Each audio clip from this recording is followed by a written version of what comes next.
भगत एक ही नित भावना। श्रीधरा गरुड़ध्वजा अघनाशना मनमोहना। दिव्य सुंदर रूप हरि तव दाखवी मम लोचना। दाखवी मम लोचना। जे विभोर जनी करी कुमुदा मनोहर हासवी। चंचला तड़पे जये अति दीप्त जे धरि तोरवी। तारकात चकाकते द्युति देत जे हुतवाहना। दिव्य सुंदर रूप हरि तव दाखवी मम लोचना। दाखवी मम लोचना। भासते जलदात जी नलिनाथ वाग गणी छवि। सागरी उमटे शिखावल कंधरे प्रतिभूषणी। इंद्रनीलमणि ही जाल पुढ़ती प्रभोगमतोणा। दिव्य सुंदर रूप हरि तव दाखवी मम लोचना। दाखवी मम लोचना। दिव्यता दिवमंडला दीपवो निघेत अनंतता। विश्व ही कवळोनिया पुरतेच जेथील भव्यता। व्यापुनी सकला सजे लवलिप्तता वरितेच ना। दिव्य सुंदर रूप हरि तव दाखवी मम लोचना। दाखवी मम लोचना। शोभिता शिणली श्रुति प्रभवेन जेथ सरस्वती। कुंठले मुनि सन्मति स्मृतिदाहिना गवसे गति। इंद्रिया प्रतिलागना मन बुद्धि ही त्यजि चेतना। दिव्य सुंदर रूप हरि तव दाखवी मम लोचना। दाखवी मम लोचना। भीष्म सायक विद्ध अर्जुन होत विह्वल संगरी। मुक्त कुंतल कोसळे बहतान धीर निघेत्वरी। शब्द मोडून धावले निज चक्र घेऊन भीषणा। दिव्य सुंदर रूप हरि तव दाखवी मम लोचना। दाखवी मम लोचना। वर्णिता शुक रंगले विसरे विराजन बंधना। गौरांग उन्मन गात जाय त्यजुनी सती नव यौवना। लौकिका मुकला तुका सुख मानुनी करी चिंतना। दिव्य सुंदर रूप हरि तव दाखवी मम लोचना। दाखवी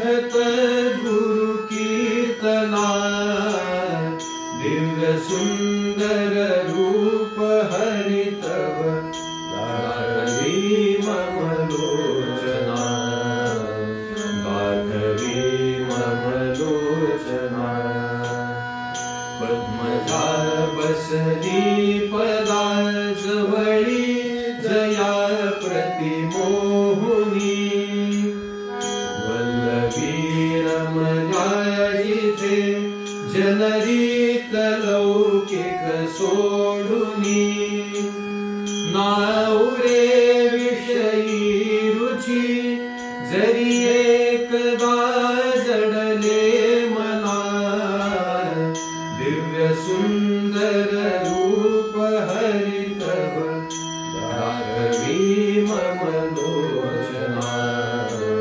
दाखवी मम लोचना वस्त्र सुंदर केशरी चपले परी तळपे कटी रत्न कौस्तुभ राजते हृदयावरी रविहिंपुटी शंख चक्र गदा करी कमलासवे अभयास दे रम्य रूप से अनंत हृदयात संतत राहु दे हृदयात संतत राहु दे नंदनंदन नंदनंदन नंदनंदन भावरे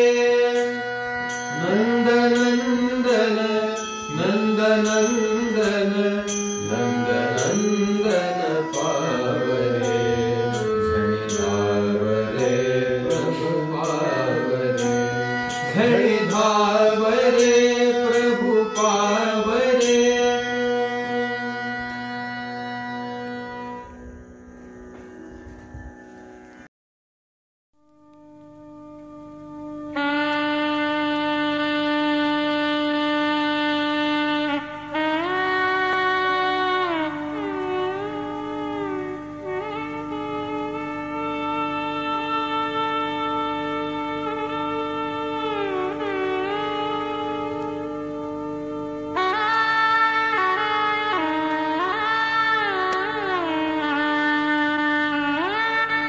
गुरु ज्ञानेश्वर तुकाराम महाराज की जय जय जय। रघुवीर समर्थ वंशी विभूषित करान्नवनीरदाभात पीतांबरा दरुण बिंब फलाधरोष्ठात् पूर्णेन्दु सुंदर मुखादरविंद नेत्रात् कृष्णात् परं किमपि तत्त्वमहं जानि न पारिजाताय तोत्रवेत्रैकपाणये ज्ञानमुद्राय कृष्णाय गीतामृतदुहे नमः।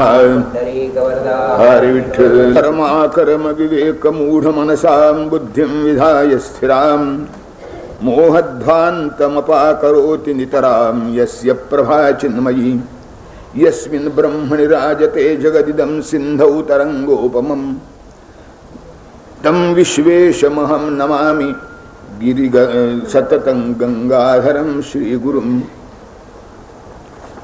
काय करावं आणि काय करू नये हा मनुष्याचा त्याला कळायला लागल्यापासून शेवटचा श्वास टाकेपर्यंतचा प्रश्न आहे की नेहमी काय करावं काय करू नये, काय हे योग्य की हे अयोग्य, हे योग्य की हे योग्य, असं सारखं त्याच्या मनात येत असतं आणि त्यामुळे त्याची बुद्धी अशी गोंधळल्यासारखी होते। कित्येक वेळा तो समजत असतो की मी विचारपूर्वक निर्णय घेतला आहे पण नेमका चुकीचा निर्णय घेतलेला जात असतो।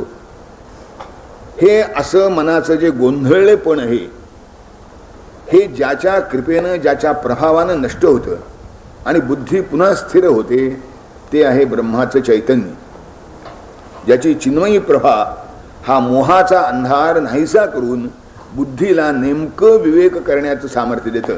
कर्मा कर्म विवेक मूढ मनसां बुद्धिं विधाय स्थिरां मोहध्वान्तमपाकरोति नितरां यस्य प्रभा चिन्मयी, ज्याची चिन्मय प्रभा हा मोहरूपी अंधार नाहीसा करून बुद्धीला ज्ञानाचा खरा प्रकाश देतं। काय आपण इथपर्यंत पोचत नाही म्हणून बुद्धीला विवेक करण्याचं सामर्थ्य होत नाही, इतर कुठेतरी शोधत असतो.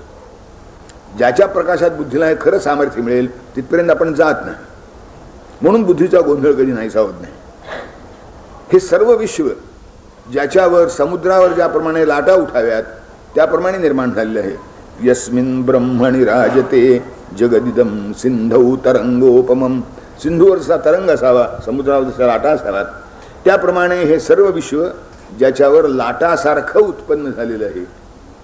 तम विश्वेशमहं नमामि सततम गंगाधरम श्री गुरुम. त्या भगवान शंकरांना जे गंगाधर आहेत, जे विश्वनाथ आहेत, त्यांना मी नमस्कार करतो. सोडाधीरन देव मागुती उहा धर्मास नाही भय. व्हावे उद्धट उद्धटासहरणी हाची यशाचा नय. आईसे बोधून ओतिले नव पुन्हा चैतन्य राष्ट्रांतरी. त्या श्री सद्गुरु रामदास चरणा मी वंदितो आदरी.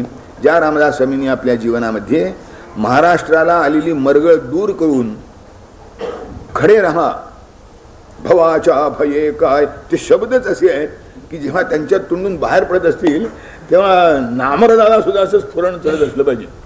भवाच्या भये काय भीतोस लंडी धरी रे मना धीर धाकाची चांड. घाबरतोस काय म्हणजे उठ उभारा, मागे उभारा, देव पाय पाठी उभा आहे. कारण हे उपनिषदापासून दोष नाही. नर ते श्रांतस्य सख्या आहे देवा. मेहनत केल्याशिवाय देव मदत केली नाही. आता काय खोड असते एखाद्याची, काय करावं? देवाची अशी खोड आहे की प्रयत्न केल्याशिवाय त्याच्या पाठीशी कोणी उभं राहणार नाही. परंतु जो मेहनत करतो त्याच्या पाठीशी मी उभा राहतो. म्हणून रामदास म्हणतात की भवाच्या भये काय भीतोस लंडी. लंडी म्हणजे भेकडा, घाबराटा, भ्याडा. संसाराचं भय बाळगतो. अरे संसारात आपत्ती यायच्याच, पण त्या आपत्तीला कुठे घाबरून चालतं काय? तोंड घेऊन उभं राहायला पाहिजे म्हणाले. धरी रे मना धीर धाकाची चांडी. आणखीन एका ठिकाणी समर्थाची आ सेवका वक्रपा आहे असा सर्व भूमंडळी कोण आहे. समर्थाचा सेवक आणि त्याच्यावर वाकडा डोळा करून बघण्याची कोणाची सामर्थ्य. तुम्ही समर्थाचे सेवक होत नाही म्हणून भानगड सगळी. समर्थाचे सेवक पहा कोण तुमच्याकडे वाकडा डोळा करून पाहतो. आणि जेवढ्या प्रमाणात ही जागृती महाराष्ट्रात झाली तेवढ्या प्रमाणामध्ये 600 वर्षाच्या पारतंत्र्यातून महाराष्ट्र पुन्हा उभा राहिला. समर्थांचं कार्य या स्वरूपाचं आहे.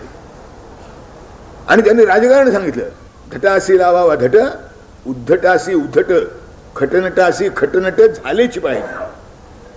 आणि सुदैवाची गोष्ट आहे हे रामदास स्वामींनी सांगितलं असं नाही, तुकाराम महाराजांनी तेच सांगितलं.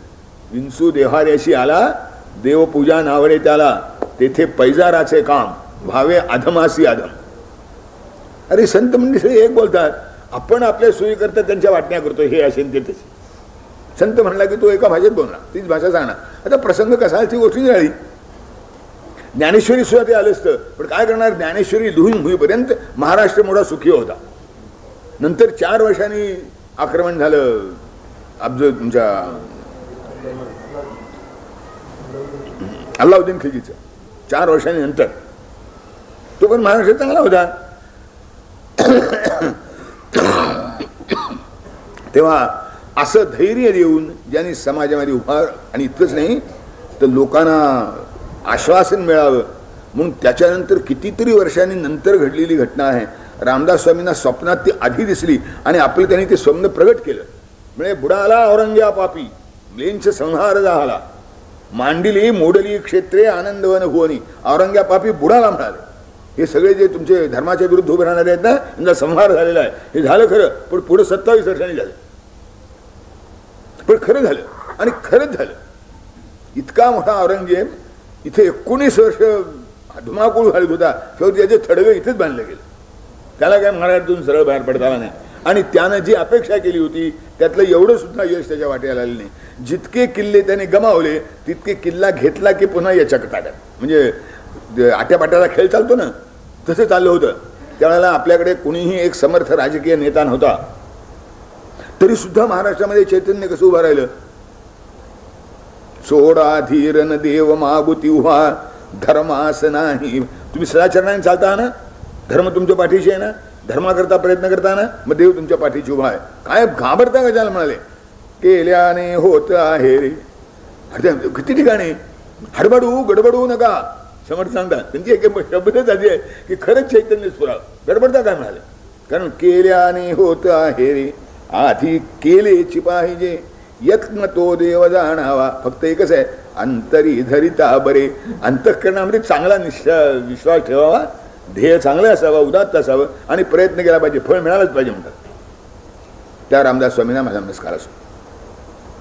यज्ञ सत्र हे कृतांत घाली कुरुभूमीवर जणू त्या काली धूळ उडाली पदघातानी तीच शोभते नभी वितानी. यज्ञावर रूपक केलंय की यज्ञाला मंडप लागतो, त्यामुळे यांच्या हालचालीने जी धूळ उडाली होती ती जणू आकाशामध्ये छतासारखी झाली होती.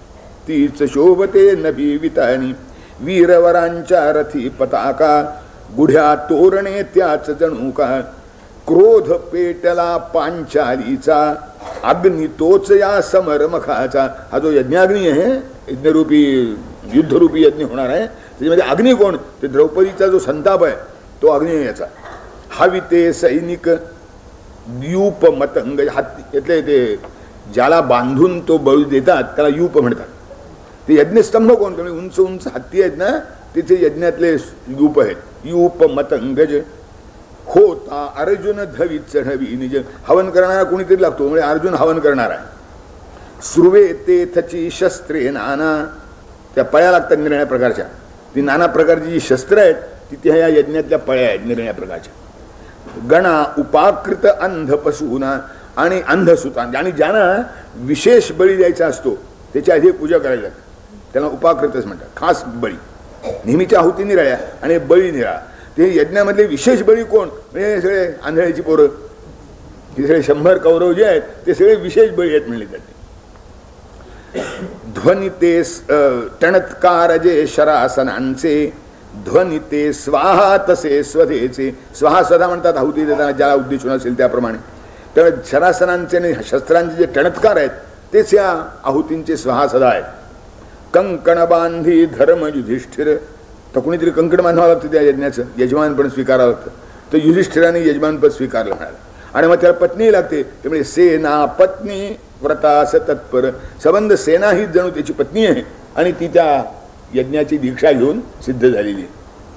पार्थ सारथी यदुकुलभूषण भगवान कृष्ण मुरारी यज्ञाचा त्या वेत्ता झाला रचित योजना सारी जय हरी सुखकंता. आणि ते यज्ञामध्ये वेत्ता म्हणून एक ऋतू लागतो की सगळं त्याला माहिती असावं लागतं आणि कुठे अडचण आली तर त्याच्या सल्ल्याने ती दूर करायची असते, त्याला म्हणतात वेत्ता. या यज्ञाचा वेत्ता कोण, भगवान श्रीकृष्ण याचे वेत्ते आहेत. ते सगळी योजना कसं करावं, प्लॅनिंग, ती यांचं काम यांचं. अशा रीतीने विजय रथाच्या बसे धुरेवर ध्येय मुनींचे असा परात्पर रश्मी हाती धरून हयाचे विनयी अर्जुन त्या मधुवाचे. दो सैन्याचे घे मध्यावर रथ माझा हे अच्युत सत्वर वीर बहुदे कोण तरिया येथ खलाचे साह्य कराया. मेरू जैसा तम प्रकाशी भव्य तसारथ उभय बलासी मध्ये आणुने कृष्णे म्हटले पहा पार्थ हे यदुगण जमले. पुढती पाहुन भीष्म पितामह गुरु मातुल सुत बंधू सखे वीराचे त्या मन विरघळले ओसरले बल धनुही गळले. भीष्मद्रोणाला अर्जुनाने समोर पाहिलं आणि त्याची जी सगळी उभारी होती युद्धाची पार नाहीशी झाली. कौरवांना पाहून नाही, युद्धाला घाबरून नाही, अहिंसा जयते काही नाही. द्रोण भीष्म समोर पाहिले गडबडलं कामायचं. हे अर्जुनाच्या असामान्य मोठेपणाचं लक्षण आहे की वडिलांचा कसं तो युधिष्ठिर जो द्यूत खेळला तो सुद्धा धृतराष्ट्राची आज्ञा म्हणून खेळला शेवटपर्यंत. सगळ्या तऱ्हेचा ताप होत असताना की वडिलांची आज्ञा आहे, तसा आता वडील समोर आहेत, त्यानं कसं मी नाकारू. म्हणे करुण तो कृष्णा बघता स्वजना युद्धोत्सुकया धनु थर थरते भ्रमते मस्तक कणव कापवी हृदया जय हरी सुखकंदा. आणि मग त्याने तत्वज्ञान उभं केलं. बधुनी बांधव सुख मिळवावे पाप असे हे मज नच भावे त्रैलोक्याच्या राज्याकरिता होईन नामी वडिला अवधिता लोभे झाले अंधतयाना घोल कुलक्षय जणी दिसलाना ज्ञान सर्वही असुनी आम्हा उद्यत व्हावे कसे अधर्मा. त्यांना कळत नाही म्हणाले ते आचताई आहेत मला माहिती आहे, पण त्यांना कळत नाही म्हणून आम्ही चूकच करावी का. ते आपल्या मराठीत अशी गमतीची म्हणाले, एकानं गाय मारली म्हणून दुसऱ्यानं वासूर मारावं का. हो, एकानं गाय म्हणून दुसऱ्यानं वासूर मारू नये, पण ज्यानं गाय मारली त्याला माराल की नाही अशी म्हण वेड्यासारखी म्हण करून उपयोग काय. गाय मारणाऱ्याने वासूर मारू नये बोलणे, त्याने गाय मारली मी वासूर मारतो असं हे म्हणणं मूर्खपणाचं आहे, दुष्टपणाचंही आहे. आणि सगळी जेवढ्या शिवाय देता येते तेवढ्या यायला द्याव्या की एकानं गाय मारली म्हणून दुसऱ्यानं, पण जो गाय मारतो त्याला मारावं की नाही. आता हा विचार अजून करीत नाही तो, जो त्यानं कळत नाही पण आम्हाला कळतं की नाही. ते अधर्म करतात म्हणून आम्ही अधर्म करायचा काय, असं याचे चमत्कारिक तर्कट आहे. जाती धर्म कुलधर्म विनाशून वर्ण संकरा भावे कारण पितरांचे वारणे तिलोदक रासी होऊन उत्सुक होईल हे न कधी मम हाते वधोत कौरव सुखे न माते निर्य गती तरी टळेल तेणे पाप नको हे जीवन भेणे वदुनी ऐसे सहसा अर्जुन रथात बसला खाली चाप टाकिले भरले डोळे विषण्णता बहु आली जय हरी सुख कन. सर्ग आहे ना हा सबंध गीतेचा सर्ग आहे. याचं विवेचन करायला लागलं की आवरायचं नाही. तेव्हा कुठेतरी करावं आणि कुठेतरी करणार नाही असं फारसं काही कारण जमणं जाणार नाही. एखादं सांगेन मी नागरिक बोलणार नाही असं नाही, पण नुसतं सरळ वाचित जातो. ज्यानं गीता अर्थासह वाचली आहे त्याला ते समजायला येईल, कारण गीतेचं संक्षेप आहे. 700 श्लोकाचं सामान्यतः 100 श्लोकामध्ये केलेलं हे संक्षिप्तीकरण आहे, म्हणून मी वाचित जातो. तेव्हा कदाचित आजचा अध्याय नेहमीपेक्षा लवकरही संपण्याची शक्यता आहे. कारण तो वाढला म्हणजे किती वाढलेला सीमा नाही. कारण एकदा केला होता प्रयोग केला होता, 2 ठिकाणी केला होता. एकदा 7 दिवस सांगितलं होतं, एकदा 9 दिवस सांगितलं होतं, एवढा एकच सर्ग. आता असं आहे तेव्हा विस्तार करता येत नाही, म्हणजे मग संक्षेपापासून दुसरी गतीच नाही, म्हणून मी वाचित जातो. आपण ऐकत राहा. बहुतेक तसंच होतं, आज पक्क होऊ द्या. वासुदेव पहिला अध्याय संपला. दुसरा अध्याय वासुदेव म्हणतात तयासी दुर्बुद्धी ही सुचली कैसी षंढपणा हा शोभत ना तुझ उठ अर्जुना धनुसावर निज वदे धनंजय टाकू कसेशर पूजनीय भीष्म द्रोणावर वडिला मारू महानुभावा भीक बरी की त्याहून देवा विमूढ झाले चित्तमदीय समजत नामजसी हित काय शिष्य तुझा मी शरण पदासी शोक हरी मम हे ऋषिकेशी. भगवंताने सुद्धा तेव्हा सांगितलं जेव्हा अर्जुन शिष्यस्तेहम शाधिमाम त्वाम प्रपन्नम असं म्हणाला. नाहीतर नापृष्ठ कस्यचित ब्रूयात, विचारले वाचून कोणाला सांगू नये. आणि नाप्यन्यायेन पृच्छित, अन्यायाने विचारत असेल तर मुळीच सांगू नये. जर खरोखरीच जिज्ञासेने शिष्यभावाने येत असेल तर सांगावं असं धर्मशास्त्र आहे. म्हणून अर्जुनाला त्याच्यापूर्वी सांगितलं नाही, आत्ता सांगितलं. नाही तर कोणी याच्यापूर्वी का गीता सांगितली नाही मग त्याला. त्यांना अशी भावा इतक्या उत्कटतेने विचारले म्हणून सांगितलं नाही, आणखीन काय नाही. पण असं समजायचं कारण नाही. म्हणून काही दीडशाने आपल्यात काय तर्क करता येतो. ते म्हणले युद्धाच्या वेळेला एवढा सावकाश प्रसंग त्याला मिळाला कसा. मी आपल्याला परवा सांगितलं होतं की युद्धाच्या वेळी त्यावेळची युद्ध पद्धती लक्षात घेतली म्हणजे हे सहज शक्य आहे. कारण हा संबंध संवादमुळे 1 तासाचा आहे. 1 तासामध्ये कृष्ण विचारतून अर्जुन विचारतून कृष्ण उत्तर देतो. अर्जुनाची बुद्धी तीक्ष्ण आहे, सांगितल्याबरोबर समजतं त्याला. जे समजून घेतलं ते आचरणात करण्याची ती इच्छा आहे. म्हणून आधी न योत्स्य म्हणतो आणि शेवटी करिष्ये वचन तव म्हणतो. पहिलं वचन त्याचं न योत्स्य आहे, मी लढणार नाही. आणि शेवटी आश्वासन दिलं. त्याच्यानंतर पुन्हा अर्जुन बोलत नाही करिष्ये वचन तव. आता तो बोलायचं काम संपलं, आता फक्त करण्याचंच आहे, मी करतो. म्हणजे इतका तो निशंक झाला आहे. आणि आमचे शहाणे प्राध्यापक म्हणतात अर्जुनाच्या शंकेला कृष्णाने उत्तरच दिले नाही. अरे तो माझं समाधान झालं म्हणतो. आता असं आहे, पुष्कळ ते वकिलांना जास्त अक्कल असते म्हणतात, तसं आहे. हे बोलत जाऊ नको, मी सांगतो ते बोल. तसं कदाचित ते वकील त्याला सांगणार हे बोल नको, मला समजलं काय म्हणतो, काही तू माझ्या प्रश्नाला उत्तरच दिले नाहीस असं म्हण. पण ते काय अजून गीतेत आलं नाही. न जाणून यांनी पुन्हा गीता नवीन निर्माण केली तर त्यात इथे येईल. आणि परवा मी आणखीन एक सांगितलं होतं की हा सगळा संवाद झाल्यानंतर मग युधिष्ठिर गेलाय त्याचं वर्णन पुढे येईल, किंवा मध्ये पुष्कळ वेळ आहे, यात काही शंका नाही, आणि हा वेळ निघू शकतो काढायचा झाला तर. म्हणजे एक गोष्ट लक्षात ठेवायची आहे की गीता वाचायला मला वेळ नाही असं कोणी म्हणू शकणार नाही. ऐन युद्धभूमीवर सुद्धा गीता वाचायला आणि गीता ऐकायला वेळ असू शकतो, तर त्याच्यापेक्षा तर काही युद्ध आपल्याला नाही. काही थोड्या लोकांना असतं, की संत मंडळींना असतं, रात्रंदिनामा युद्धाचा प्रसंग, अंतर्बाह्य जग आणि मन. पण अंतर्बाह्य जग मन आणि रात्रंदिन युद्धाचा प्रसंग असताना सुद्धा संत भगवंताची स्तुती करतात, प्रार्थना करतात, सुंदर ते ध्यान उभे विटेवरी म्हणतात. इतका वेळ त्यांना त्या अंतर्बाह्य युद्धाचा प्रसंग असताना सुद्धा असतो. आता आम्हाला वेळ नाही म्हणण्यात काय अर्थ आहे? त्या वेळ नाही हे खरं नाही, करायची इच्छा तेवढी उत्कट नाही, एवढंच असं आहे. आता सभ्य कशाला घ्या फार वाटतं हो, पण काय करावं, घडतच नाही असं म्हणतात. खरं नाही. मनुष्याच्या कल्याणाकरता उद्धाराला आवश्यक असतात तेवढा मार्ग त्याला कोणत्याही परिस्थितीत काढता येतो. कारण संतांनी इतकी सोय करून ठेवली आहे की तुम्ही जिथे असाल तिथे तुमच्या कल्याणाचा मार्ग तुम्हाला उपलब्ध आहे. त्या अडचण काय? किंवा अर्जुनाला उपदेश झाला नाही असं म्हणायचं की कारण नाही. अर्जुनाच्या प्रश्नाची भगवंतांनी सविस्तर उत्तर दिलेत. ज्या प्रश्नाची उत्तर देण्याची आवश्यकताच नव्हती त्याच्या निर्णयाचा प्रसंग होता, कारण त्याचं भय मला पाप लागेल म्हणून भगवंतांनी अनेक वेळा सांगितले की हे केलंस तर तुला पाप लागणार नाही, एवढा वागलास तर तुला पाप लागणार नाही, असं केलंस तर तुला पाप लागणार नाही. आता आणखीन पाहिजे काय?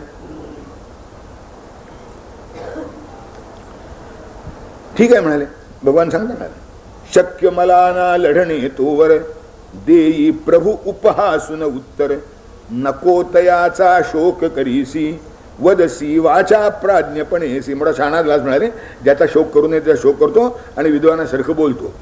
वदसी भाषा प्राज्ञपणेसी, राहो जाओ प्राण कुणाचा पंडित शोक न करीती, कारण देह विनाशे मरेन आत्मा, या न्याये स्थिर वृत्ती, जय हरी सुख कंदा.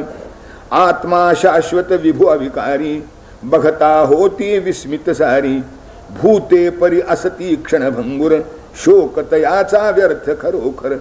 श्रेय जगी क्षत्रियास काही, धर्म युद्ध सम दुसरे नाही, स्वधर्म हा तव त्याग तयाचा, कारण बहुविध अपकीर्तींचा. म्हणून जयापजय वा सुख दुःखासी, सममानुन हो रतयुद्धासी, पाप न मग लागेल कशाचे, दोष सर्व हे काम्य कृतीचे.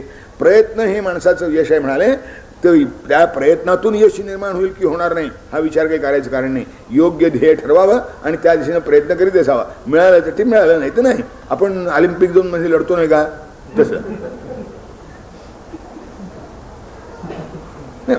यांनी गीता पाठ केली तुम्हाला की अपयशाचा यत्किंचित सुद्धा विचार न करता कशी उधळपट्टी करावी हे कर्तव्य म्हणून बरोबर पार पाडतात.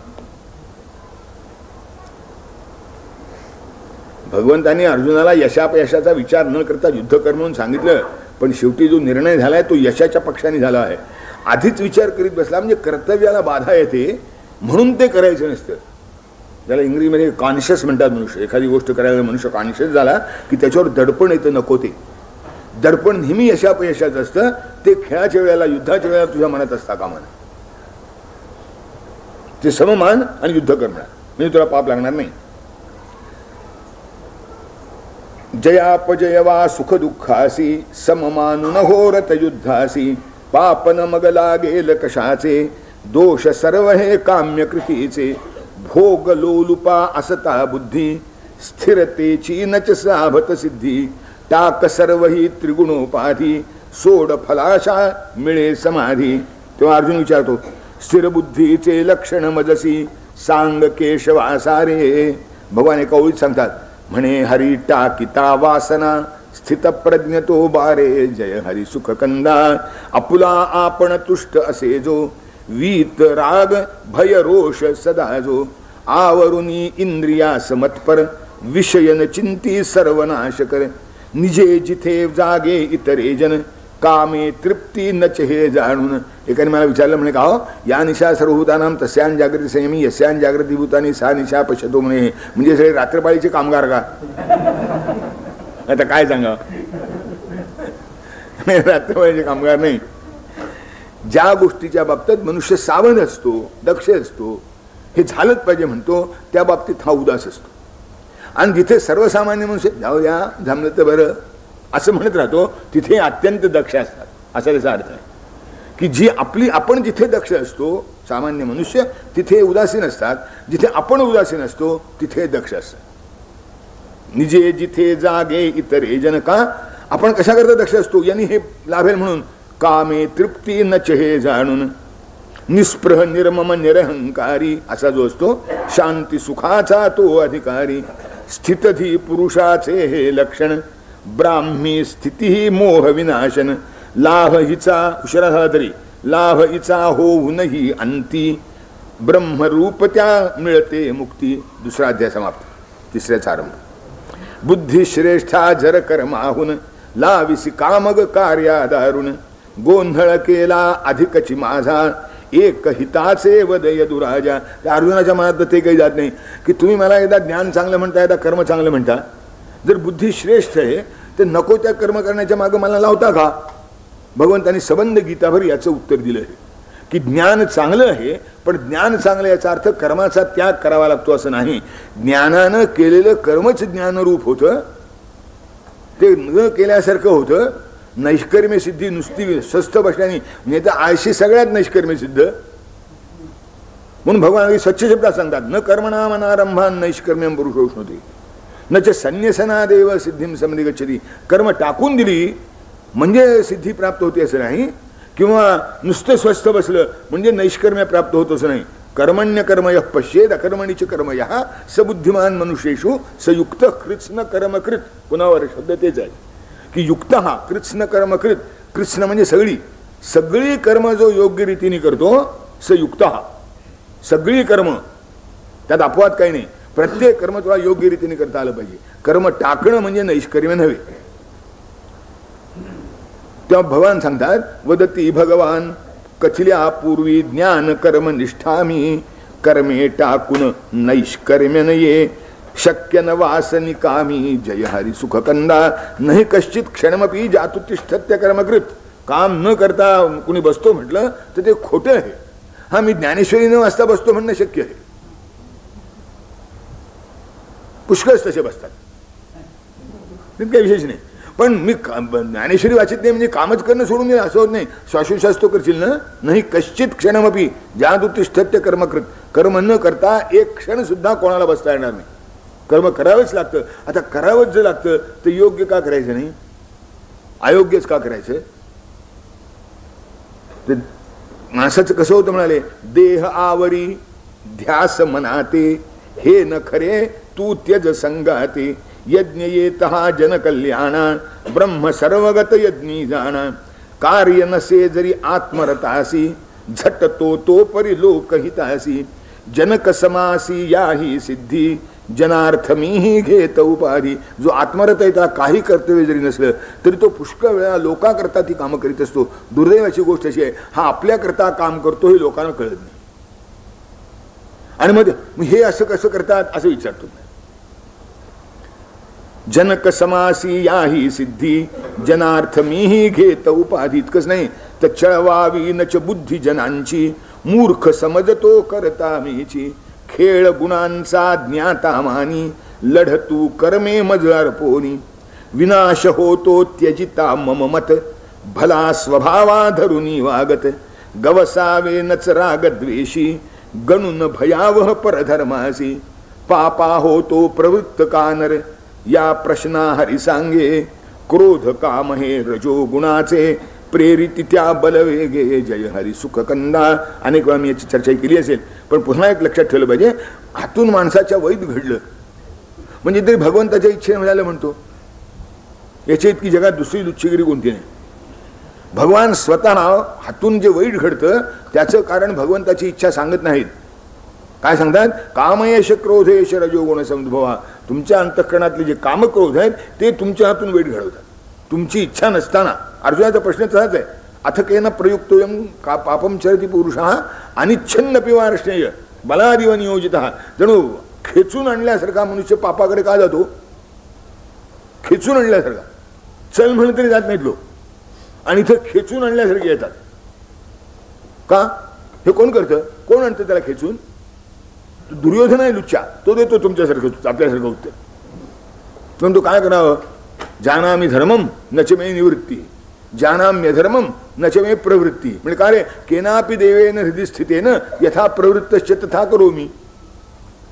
की माझ्या हृदयात कुणीतरी देव बसलाय म्हणाले, मला धर्म काय ते कळतं पण त्याप्रमाणे आचरण करावं असं वाटत नाही. पाप काय ते कळतं पण ते सुटत नाही. कुणीतरी देव माझ्या हृदयात बसलाय, तो जशी प्रेरणा देतो तसं मी करतो. याला उत्तर एकच, तुका म्हणे ऐशा नरा मोजून मारा व्यापाई जारा. म्हणजे ईश्वरानं प्रेरणा दिली तसं करतो. आता आणखीन काय झालं? तुला ईश्वरानं प्रेरणा दिली पाप करायची, आम्हाला प्रेरणा दिली तुला खेटर मारायची. त्या ईश्वर प्रेरणा देत नाही. काम क्रोध हे रजो गुणाचे प्रेरित त्या बलवेगे जय हरी सुख कंदा. माणसाची प्रेरणा आहे ती कामक्रोधातून येते. आणि कामक्रोधांचं नियंत्रण जर कमी करायचं असेल, त्यांचं ताकद कमी करायची असेल तर तस्मात् त्वम इंद्रियाण्यादो नियम्य. निदान शरीराने मी पाप करणार नाही एवढा तरी निश्चय कर. मनात काय यायची ती एवढी. तस्मात् त्वम इंद्रियाण्यादो नियम्य ही सुरुवात आहे. म्हणजे त्या कामक्रोधाची रसद तुटते. अरे नवीन विद्वान सांगणार हे हे हे हे सप्रेशन ऑफ माइंड आहे, त्यामुळे विकृती निर्माण होते. आता काय कपाळ यांना सांगा. यांना ट्रेनिंग म्हणजे सप्रेशन वाटतं, कंट्रोल म्हणजे कंडिशनिंग वाटतं. याच्यापेक्षा आणखीन दुर्दैव काय, मानसशास्त्रात काहीतरी शब्द मिळतात त्याचे दुष्परिणाम झालेले आढळतात. हे तसंच इकडे समजतात झालं नाही. कामक्रोधांना दडपू नये हे बरोबर आहे, पण कामक्रोधांना वळण लावलंच पाहिजे. त्यांना जर वळण लावलं नाही तर ते काय करतील असं नेम नाही. त्यांना वळण लावावं लागतं. आणि त्यांना वळण लावण्याचा हा एक मार्ग आहे. तस्मात् त्वम इंद्रियाण्यादो नियम्य भरतर्षभ. तेव्हा होतं म्हणाले. योग चौथा अध्याय. योग हाच मी कथिला सूर्या क्रमे जाणती राजर्षिया. रहस्य कथिले भक्त सखा तू मनी अर्जुना आणन किंतु. आता मी सूर्याला हाच योग सांगता म्हणाले. तिथपासूनच चालत आलाय. म्हणजे भगवान सुद्धा सांगण्यासारखी गोष्ट आहे. मी नवं सांगतो असं म्हणत नाही. परंपरेने आलेले हे ज्ञान आहे, मी तुला सांगतो. आता नवीन असलं म्हणजे त्याचं आकर्षण. परंपरा म्हटलं की काय ॲलर्जी निर्माण झाली त्या परंपरा शब्दाची. मूर्खपणा आहे, आणखीन काही नाही. भगवान म्हणत परंपरेने जे ज्ञान आलं ते मी तुला सांगतो. आता अर्जुनाला शंका आली, तुम्ही भगवान तुझं माझं जवळजवळ सारखं आहे, तू सूर्याला सांगायला केव्हा गेला होतास? तेव्हा भगवान त्याचं उत्तर जातात, तुझे न माझे जन्म किती तरी कितीदा तरी तू आणि मी जन्माला आलोय म्हणाले. पण तुझ्या ते लक्षात येईल, माझ्या ते लक्षात आहे. एवढाच तुझ्या माझ्यात फरक आहे. आपण पुष्कळ वेळा जन्माला आलो. आणि मी कशाकरता जन्माला येतो? धर्मोद्धारा येतो भूवरी. परंपरेने आलेले हे ज्ञान आहे, मी तुला सांगतो. आता नवीन असलं म्हणजे त्याचं आकर्षण. परंपरा म्हटलं की काय ॲलर्जी निर्माण झाली त्या परंपरा शब्दाची. मूर्खपणा आहे, आणखीन काही नाही. भगवान म्हणत परंपरेने जे ज्ञान आलं ते मी तुला सांगतो. आता अर्जुनाला शंका आली, तुम्ही भगवान तुझं माझं जवळजवळ सारखं आहे, तू सूर्याला सांगायला केव्हा गेला होतास? तेव्हा भगवान त्याचं उत्तर जातात, तुझे न माझे जन्म किती तरी कितीदा तरी तू आणि मी जन्माला आलोय म्हणाले. पण तुझ्या ते लक्षात येईल, माझ्या ते लक्षात आहे. एवढाच तुझ्या माझ्यात फरक आहे. आपण पुष्कळ वेळा जन्माला आलो. आणि मी कशाकरता जन्माला येतो? धर्मोद्धारा येतो भूवरी. मुक्त होत हे तत्व कळे जा ज्ञानपूत ये रूपी माझ्या. जसा भक्त मज तसा तयामी चार वर्ण रचिले गुणकर्मी. वर कर्मन लिंपे स्पृहान माते अलिप्त म्हणून करुणी ज्ञाते. मला स्पृहा नसल्यामुळं, आसक्ती नसल्यामुळं, स्वार्थासाठी नसल्यामुळं कोणत्याही कर्माचा मला लेप लागत नाही. कर्माचा लेप त्याच्याविषयीच्या आसक्तीने लागतो, फलाविषयीच्या आसक्तीने लागतो. स्वार्थासाठी जेव्हा कर्माला प्रेरणा असते तेव्हा कर्माचा लेप लागतो. जेव्हा स्वार्थाशिवाय कर्माला प्रेरणा नसते तेव्हा लागत नाही. मी ते न्यायाधीशाचं उदाहरण देतो, ते पुन्हा मला लक्षात ठेवा. की खुनी माणसाला न्यायाधीश फाशी शिक्षा देतो. खुनी मनुष्य कदाचित एखाद दुसराच खून करत असतो. आता आतंकवाद्यांचं सोडून द्या, पण खुनी मनुष्य कदाचित एखाद दुसरा खून करतो. पण न्यायाधीश मात्र त्याच्या काळामध्ये 5-7 माणसांना फाशी देतो. आता फाशी देणं आणि खून करण्यात मनुष्यात त्यासारखीच आहे की नाही? मग खुनी मनुष्य दोषी का, न्यायाधीश दोषी का नाही? कर्मन लिंपे स्पृहान माते. त्या कृत्यामध्ये न्यायाधीशाचा कोणताही स्वार्थ नाही, हे अगदी निश्चित आहे. म्हणून त्याला त्याचा दोष लागत नाही. असं जेव्हा तुम्ही प्रत्येक कृत्याविषयी निर्णय घ्याल की हे मी केवळ कर्तव्य म्हणून करतो आहे, यात माझा स्वार्थ काही नाही, तर त्याचा लेप लागणार नाही. मला अलिप्त म्हणून करुणी ज्ञाते. ज्ञाते जे करून सुद्धा अलिप्त राहतात ते यामुळे राहतात. कर्मा कर्मी बावरती बुध कथितो हि शुभ कर तुझ ते सर्व परिग्रह टाकून करिता कर्मची अकर्म होते जय हरी सुख कंदा. सगळ्या प्रकारच्या आसक्ती आणि संग सोडल्या म्हणजे जे कर्म होतं ते कर्मच अकर्म होते. आणि काही न करता नुसत्याच मनामध्ये कल्पना करीत बसला म्हणजे न करता सुद्धा सगळ्या कर्माचे लेप लागतात. ते त्याच्या त्यावेळी बांधतातच. ते काहीतरी गोष्ट सांगतात गमतीची. दोन मित्र होते बाहेर पडले. ते एके ठिकाणी कीर्तन चाललं होतं. ते एक म्हणलं चल कीर्तन काय ऐकायचं आहे म्हणला कीर्तनामध्ये. सिनेमाला जाऊ पलीकडे सिनेमा चांगला आहे. ते दोघं एक जण सिनेमाला गेला एक कीर्तनाला आला. तो जो कीर्तनाला आला त्याला वाटत होतं काय संगीत नाही काही विनोद नाही काही नकला नाही उगं ब्रह्मन माया नावच्छेद गाव छिन्न चालय म्हणल्यासारखं सिनेमाला गेलो सुद्धा बरं झालं असतं असं याच्या मनात सारखं. तो जो तिथे सिनेमाला बसला होता त्याला सिनेमात काही गोडी लागली नाही. म्हणजे कशा कीर्तनाला गेलो असतं बरं झालं असतं देवाचं 4 नाव तरी कानावर पडलं असतं असं सारखं त्याच्या मनात. परत येताना दोघं एका अपघातात मेले. तो जो कीर्तनाला बसला होता तो नरकात गेला आणि जो सिनेमाला गेला होता तो स्वर्गात गेला. त्याने विचारलं वाटेल असं काय झालं. ते म्हणजे तू नुसता कीर्तनात बसला होतास कीर्तनात तुझं लक्ष होतं का. हा नुसता सिनेमागृहात बसला होता पण याचं सगळं लक्ष कीर्तनाकडे होतं. म्हणजे अशी गोष्ट आहे. तेव्हा ज्ञात्याला लेप का लागत नाही याकरता मी सांगतो आपल्याला. सर्व परिग्रह टाकून करिता कर्मची अकर्म होते जय हरी सुख कंदा. यज्ञासाठी ज्ञानावस्थित केली कर्मे जातील या प्रत. बाह्य रूप हे यज्ञ जयाचा प्रकार काही असोत याचा. गीतेमध्ये पुष्कळ यज्ञ सांगितले. द्रव्य यज्ञ तपो यज्ञ योग यज्ञ स्थापरे स्वाध्याय यज्ञान यज्ञाच यथयशंसितव्रता.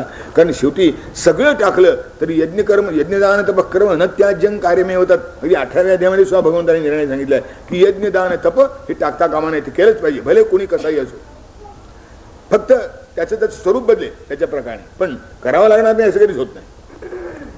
ज्ञान यज्ञ हा श्रेष्ठ तयासी जाणून घेतो भजून गुरुसी. आणि याकरता तद्विधी प्रणिपातेन परिप्रश्नेने सेवया उपदेक्षन्ति ते ज्ञानम ज्ञानिनस तत्वदर्शना.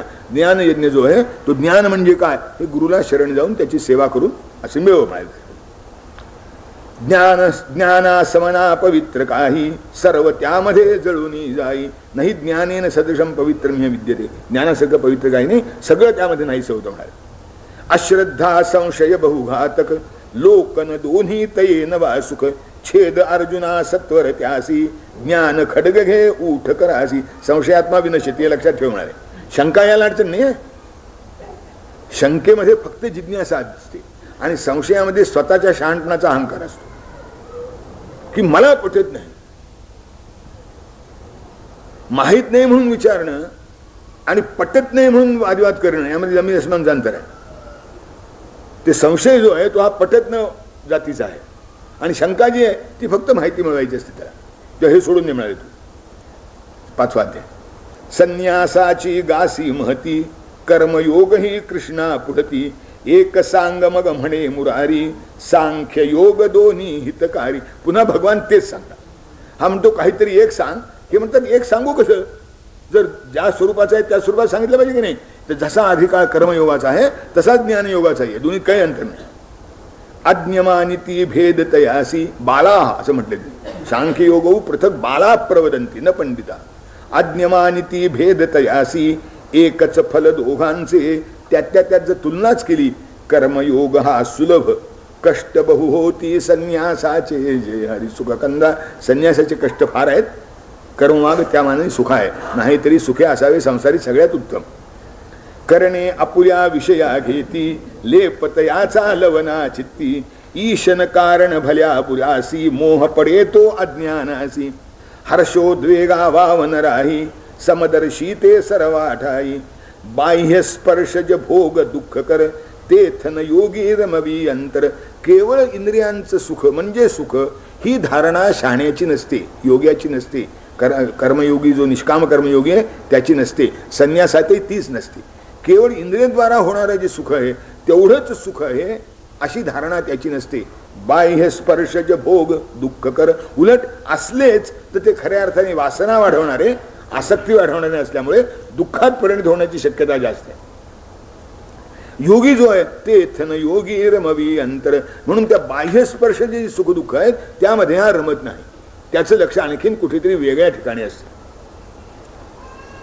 द्वंद्व मिळे उदळे हृदय ज्योती, ब्रह्मपदागत पातक येती, मला जाणता महेश्वरासी, शांती मिळे त्या यतेंद्रियासी.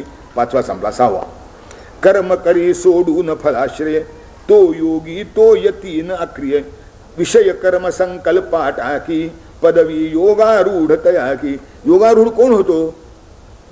विषय कर्म आणि संकल्प यांचा जो त्याग करतो त्याला योगारूढ म्हणतात. नाही तारक मारक आपुले आपण, आत्मा निज जिंकावा, सोने माती शत्रु मित्र ज्या समतो युक्त म्हणावा. जय हरी सुखकंदा.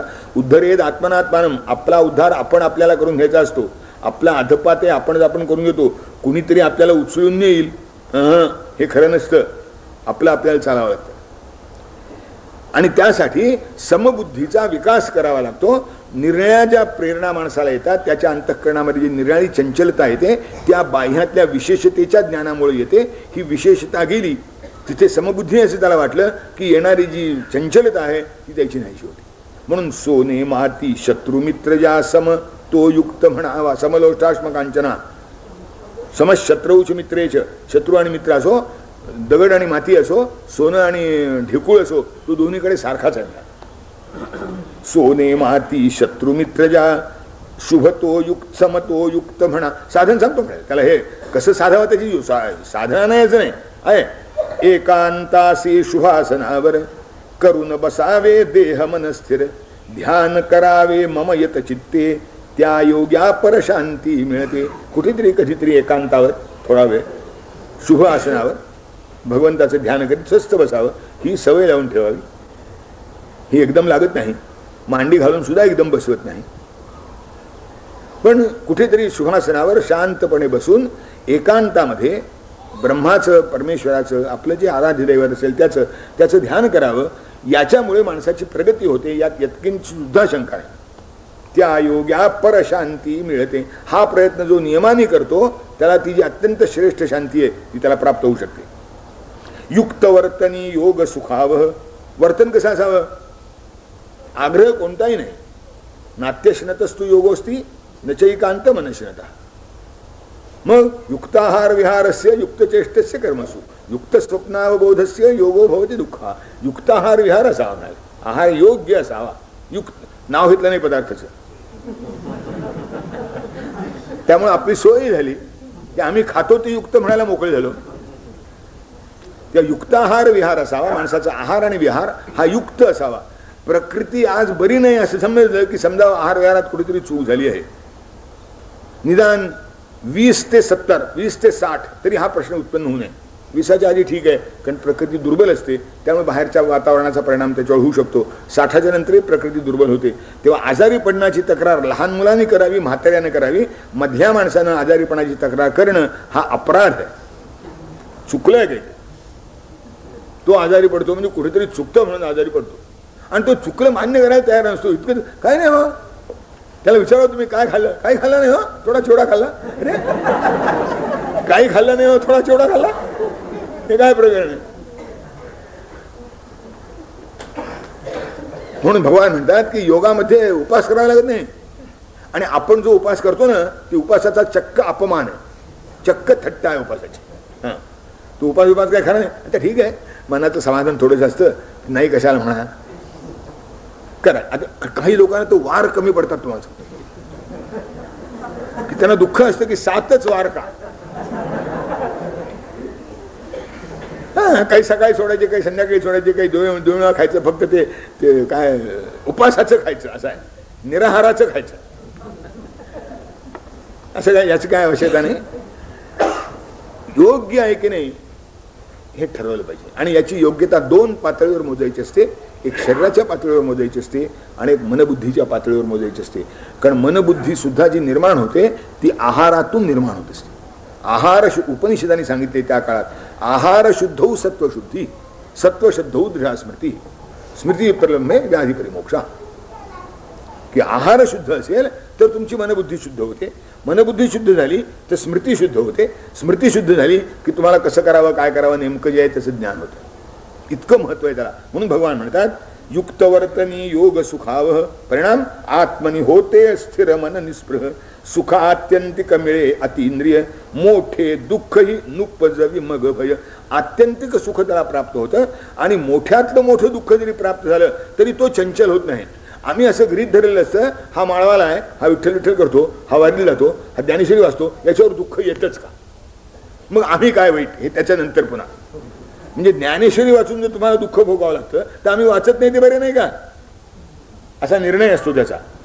हा म्हणतो त्याच्यावर आणि तुझ्यावर दुःख येतं खरं, पण तो शांत राहतो आणि तुझी तडफड तडफड तडफड दहांचं दुःख तरी वाढत जाते.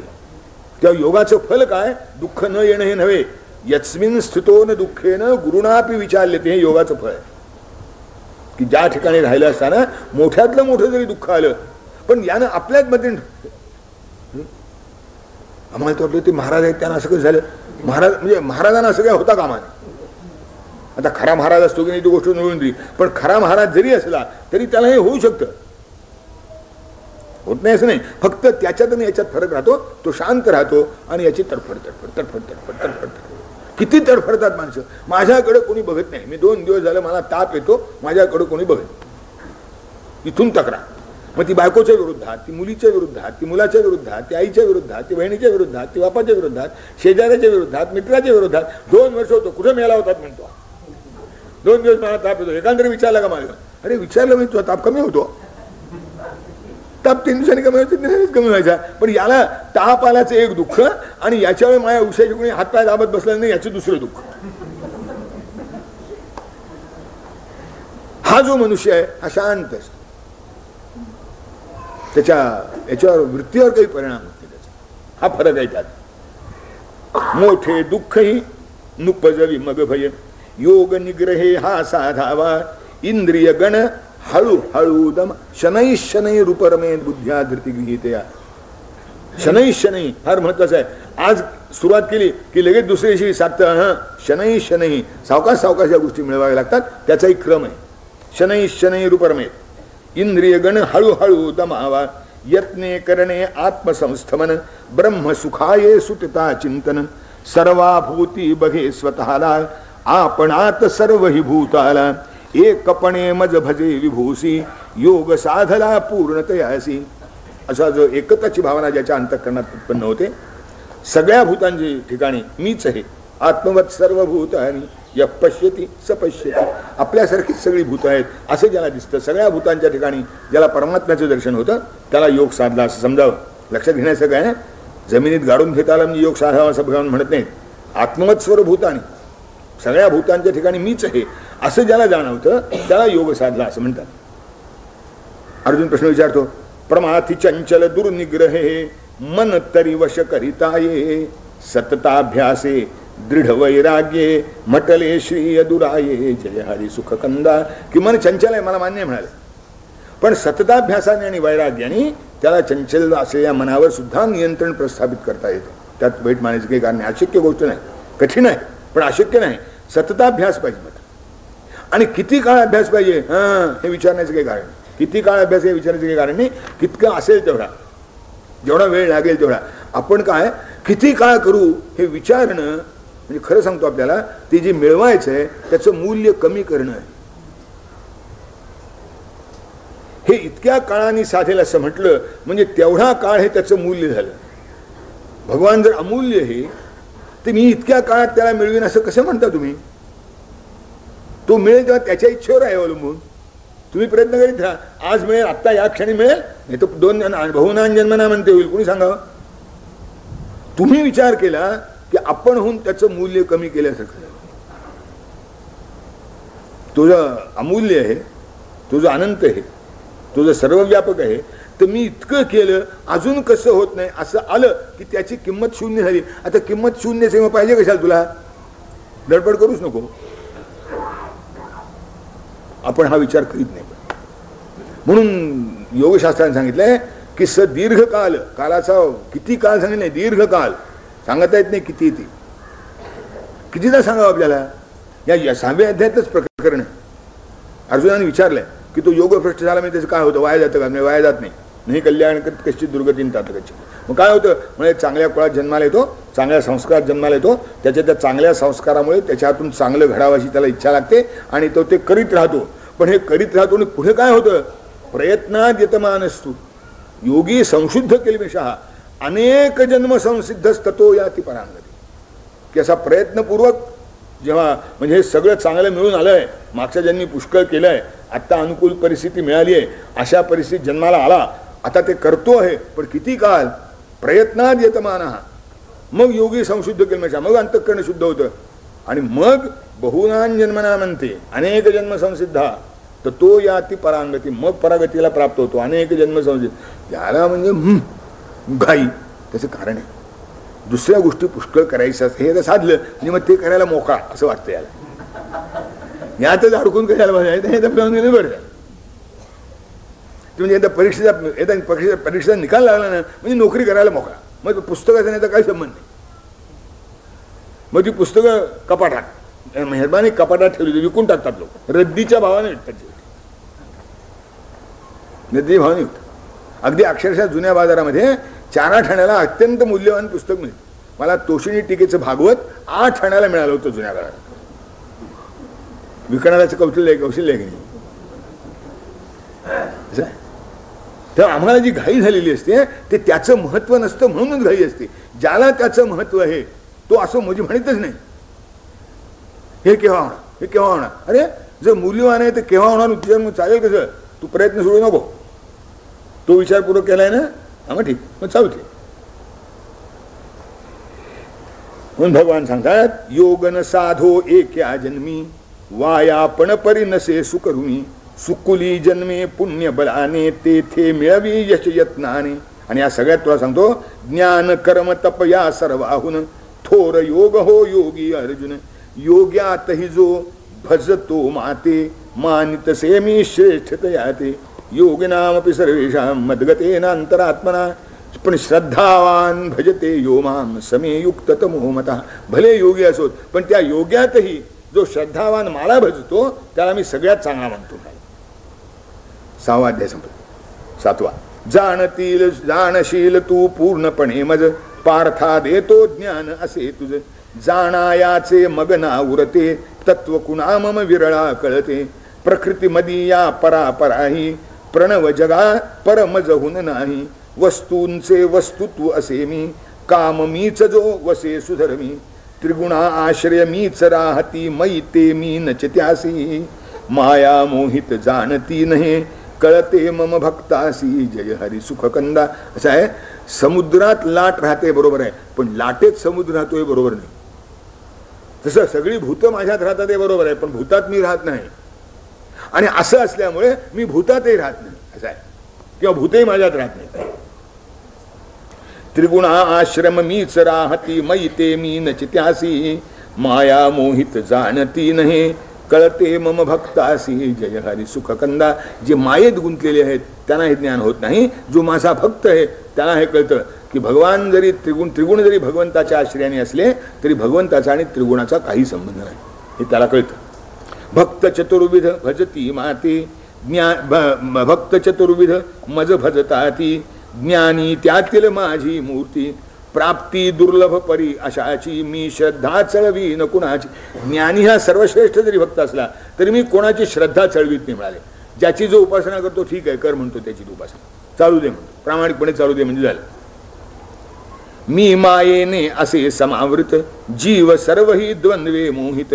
कळेन माझे रूप कणासी कळते जाते मोक्ष तयासी. माझं खरं रूप कोणाला कळत नाही आणि त्यामुळे भ्रांतपणे लोक अनेक रूपात मला पाहायची इच्छा करतात. ठीक आहे चालू द्या. यांती देवव्रता देवान पितृन यांती पितृव्रता भूतान यांती भूतेज्या. जे मला जाणतात ते मद्यांती मद्या जनोपी माम ते माझ्याकडे येतात. हे विविधता का पत्करतात म्हणाले कारण असं आहे कामैस्तैस्ते हृत ज्ञाना प्रपद्यन्ते देवता. यांच्या मनात काही काही वासना असतात आणि मग त्यांना वाटतं याला मिळणं म्हणजे जरा शॉर्टकट आहे. ही देवता जरा जागृत आहे असं आहे. हां ते जागृत देव हे आपल्याकडचं प्रकरण आहे. जागृत देव म्हणजे ज्याला केलेला लहान नवस लवकर पाळतो. थोडक्यात जो संतुष्ट आहे ज्याचा हप्ता फार मोठा नाही तो देव जागृत एवढा त्याचा अर्थ. आपल्याला तर गैरसमज न बुद्धिभेद ज्ञान त्यानिमित्तानं देवाला जातोय ना जाऊ दे मी श्रद्धा चळवी नको, मी कोणाच्या श्रद्धेला आघात करीत नाही. 8वा अध्याय. म्हणे किरीटी ब्रह्म कर्मते अधिदैवत अधिभूत कोणते, कशासरे अध्यात्म म्हणावे कसे शेवटी तुझ जाणावे. तत्वज्ञानाच्या दृष्टीने 15वा अध्याय जसा महत्वाचा आहे तसा 8वा अध्याय जरा महत्वाचा आहे. भगवान अर्जुन प्रश्न विचारतो की किं तत् ब्रह्म किम अध्यात्म किं कर्म पुरुषोत्तम, आणि भगवान त्याचं ओळीने उत्तर देतात. देव सांगती मग पुरुषोत्तम, अक्षर जेते समजे ब्रह्म, सर्ग कर्म अध्यात्म स्वभावा, अधिभूते मानी अक्षर भावा. पुरुषतोच मी पुरुषतोच अधिदैवत पाही, अधियज्ञुमी देही, मत्स्मरणे त्यजिता तनु मिळतो, मजसी संशय नाही, जय हरी सुख कंदा.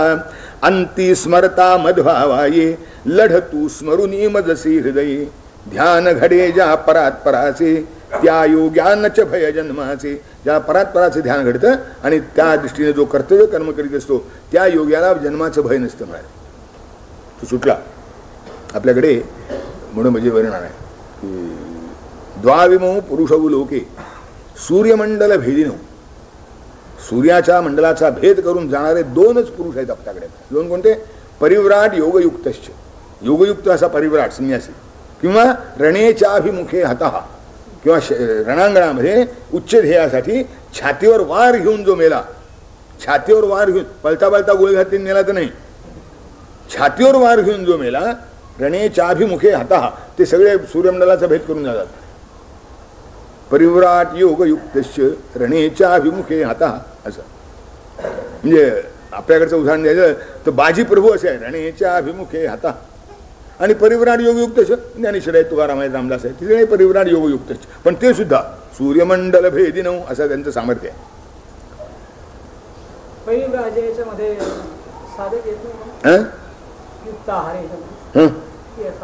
येते ना का नाही?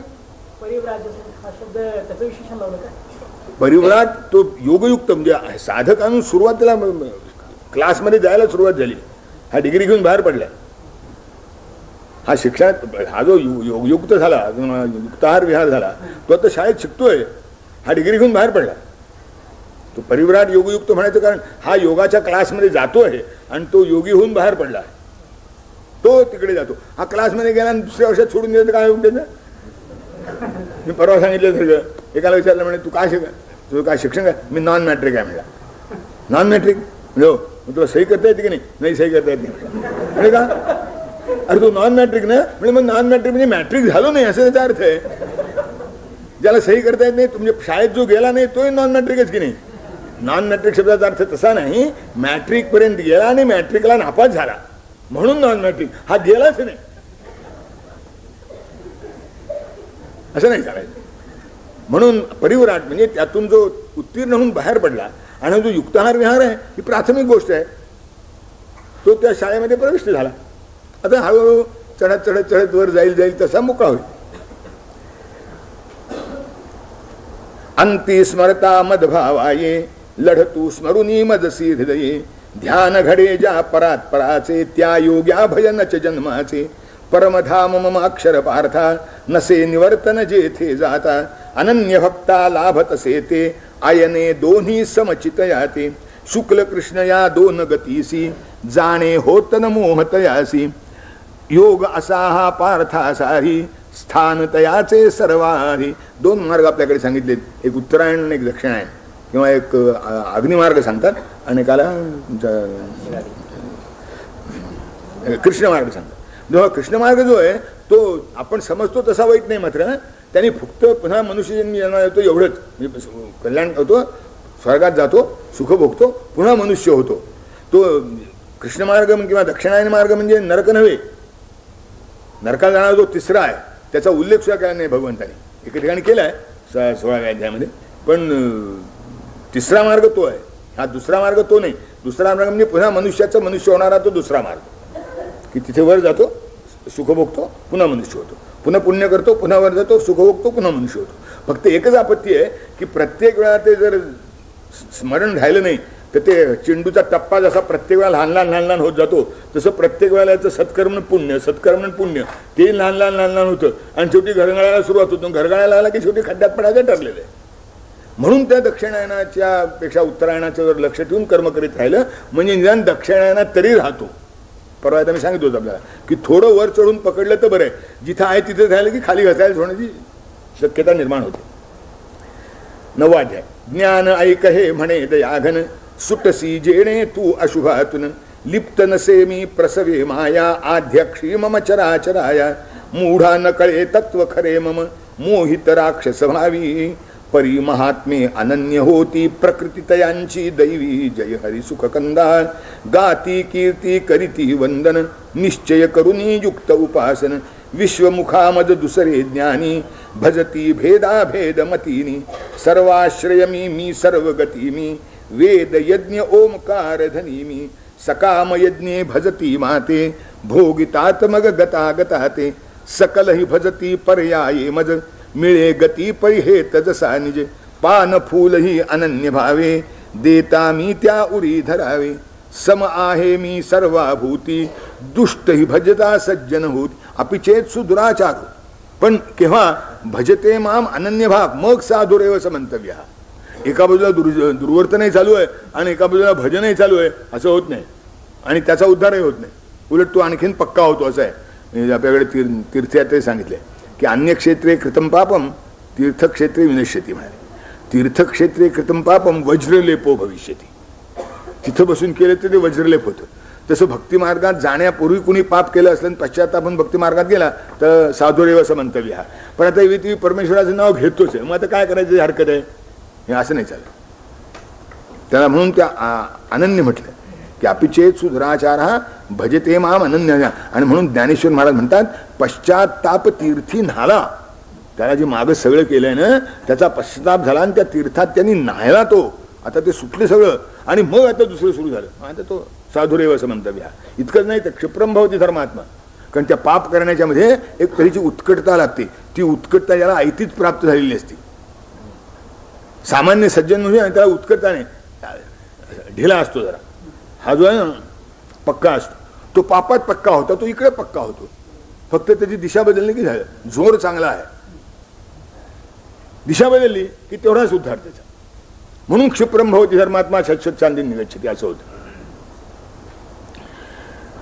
मूढा न कळे तत्व खरे मम, मोहित राक्षस भावी, परी महात्मे अनन्य होती, प्रकृती तयांची दैवी, जय हरी सुख कंदा, पान फूल ही अनन्य भावे, देता मी त्या उरी धरावे, सम आहे मी सर्वाभूती, दुष्ट ही भजता सज्जन होती, परागती मिळते नीचाही, भक्ता ममनच दुर्लभ काही. आणि म्हणून सर्व समर्पण मज मन मन हो, मद्याजी मदभक्त, शरण मला ये होशील पार्था, सर्व मुक्त यमद्युक्त, जय हरी सुखकंदा.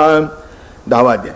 ऐक भारता हे मम भाषण, म्हणे श्रीहरी तव हित कारण, प्रभवन माझा कळे कुणासी, मज जाणे तो मुक्त मळेही, पृथक भाव बहु मनु महर्षी, उगम मीच की एकतयासी, हे जाणून मज भजती ज्ञाते, रमती बोधित परस्पराते, बुद्धियोग मी देतो भक्ता, विनवी अर्जुन जोडून हाता, परमेशा तुझ मुनिगण गायी, तेच बोधिता स्वये मलाही, कुणी न तुझा सर्वस्व जाणती, सांग तूच मज आत्मविभूती, बरे बोलती मग पुरुषोत्तम, विस्तारासी अंत नसे मम.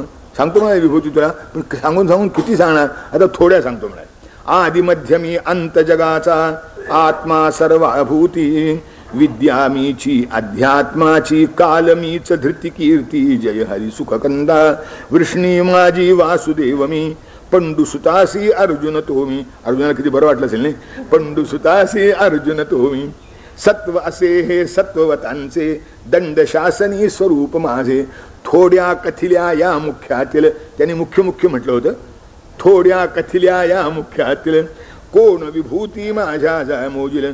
एक गोष्ट लक्षात घे, वैभव लक्ष्मी प्रभाव जेथे, विशेष दिसता मदंश तेथे, लावू हे पालधाळ कशासी, युक्ती एकच उक्ती होय पुरेशी, एकच अंशे सकल ही विश्वा, व्यापियले मी जाण पांडवा. एका अंशानं मी सगळं विश्व व्यापलंय म्हणा.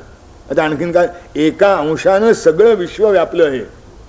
विश्व केवढं मोठं आहे ते आपल्याला अनेक वेळा सांगितले की लाखो प्रकाश वर्षात सुद्धा ते एकाने मागं गणित मांडलं होतं, आता ते मागं झालंय, पण एकानं मांडलं होतं. म्हणजे विश्वाचा आकार कसा 100 कोटी प्रकाश वर्षाचा.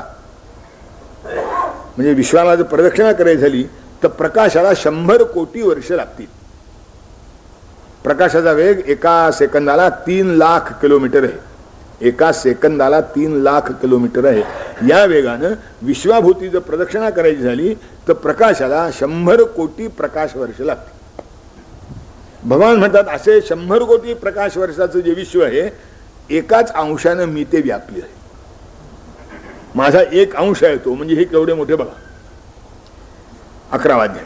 अद्भुत मज हे रूप अद्भुत तव हे रूप महेश्वर दाखिव मजसी नयने श्रीवर. अर्जुनाला जे भाग्यवान म्हणायचं ना ती याकरता की त्याने गीता ऐकली खरी, पण त्या गीता ऐकता ऐकता हेही झालं त्याच्याबरोबर. तेव्हा तो म्हणतो की तुमचे वर्णन तुम्ही केलं खरं, पण भगवान याचा हे नमुना तुम्ही आता शब्दाने सांगितला, हा थोडा नमुना आम्हाला डोळ्याने दिसू दे ना.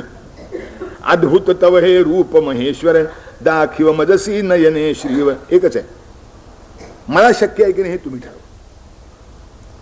तू कसा दाखवीन नाही असं नाही, म्हणजे एक तरीची नम्रता आहे की मला हे शक्य आहे की नाही, मी पाहू इच्छितो, पण मला सोसेल की नाही तुम्ही ठरवलं पाहिजे.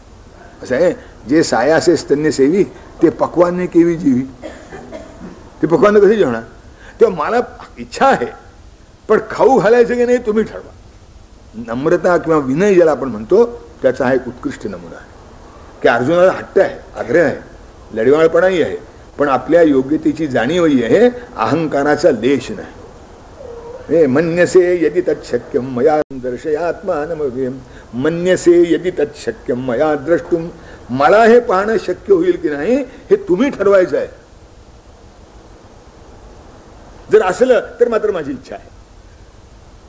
मला कसं दाखवत नाही, इतकं मी तुमच्याकरता केलं, मग तुमचा उपयोग काय? यातला अर्जुन काही बोलत नाही, आपण यातलं सगळं बोलतो. अर्जुन म्हणतो नाही, मन्यसे यदि तच्छक्यम मया द्रष्टुमिति प्रभो. हे दाखवणं शक्य आहे का मला, मी पाहण्याला योग्य आहे का हे ठरवा. आणि जर असलं तर माझी पाहायची इच्छा आहे. योगेश्वर ततो मे त्वम. म्हणजे हे आधी निश्चित करून घ्या आणि मग ततो मे दाखवा. दाखवा. वदती भगवान पहा अर्जुना विश्वरूप हे माझे यात चराचर असे दिव्य हे दृष्टी निरख हवे जय जय हरी सुखकंदा. आणि यातही ज्ञानेश्वर महाराजांनी गंमत केली. म्हणजे अर्जुनाची योग्यता नाही विश्वरूप पाहण्याची, इकडे भगवंताचं लक्षच नाही. इतकं प्रेम आहे अर्जुनावर की अर्जुनानं स्वतः सांगून सुद्धा अर्जुनाची खरंच योग्यता आहे की नाही हे पाहण्याचा विचार सुद्धा भगवंताच्या मनात आला नाही. त्याने एकदम विश्वरूप त्याच्या पुढे प्रगट केलं. विश्वरूप प्रगट केलं. अर्जुन म्हणतो कुठे आहे? मग ते म्हणतात अरे म्हणजे मी बोलत बोलत प्रेमभावे धसाळ गेलो होता. तुझ्यावरच्या प्रेमामुळे माझीच गडबड उडाली. तुला दिव्य दृष्टी द्यायला पाहिजे होती. म्हणजे योग्यता नाहीये, दिली आहे तेवढ्या पुरती, आणि ती सोसली नाहीये. ती सोसली नाही.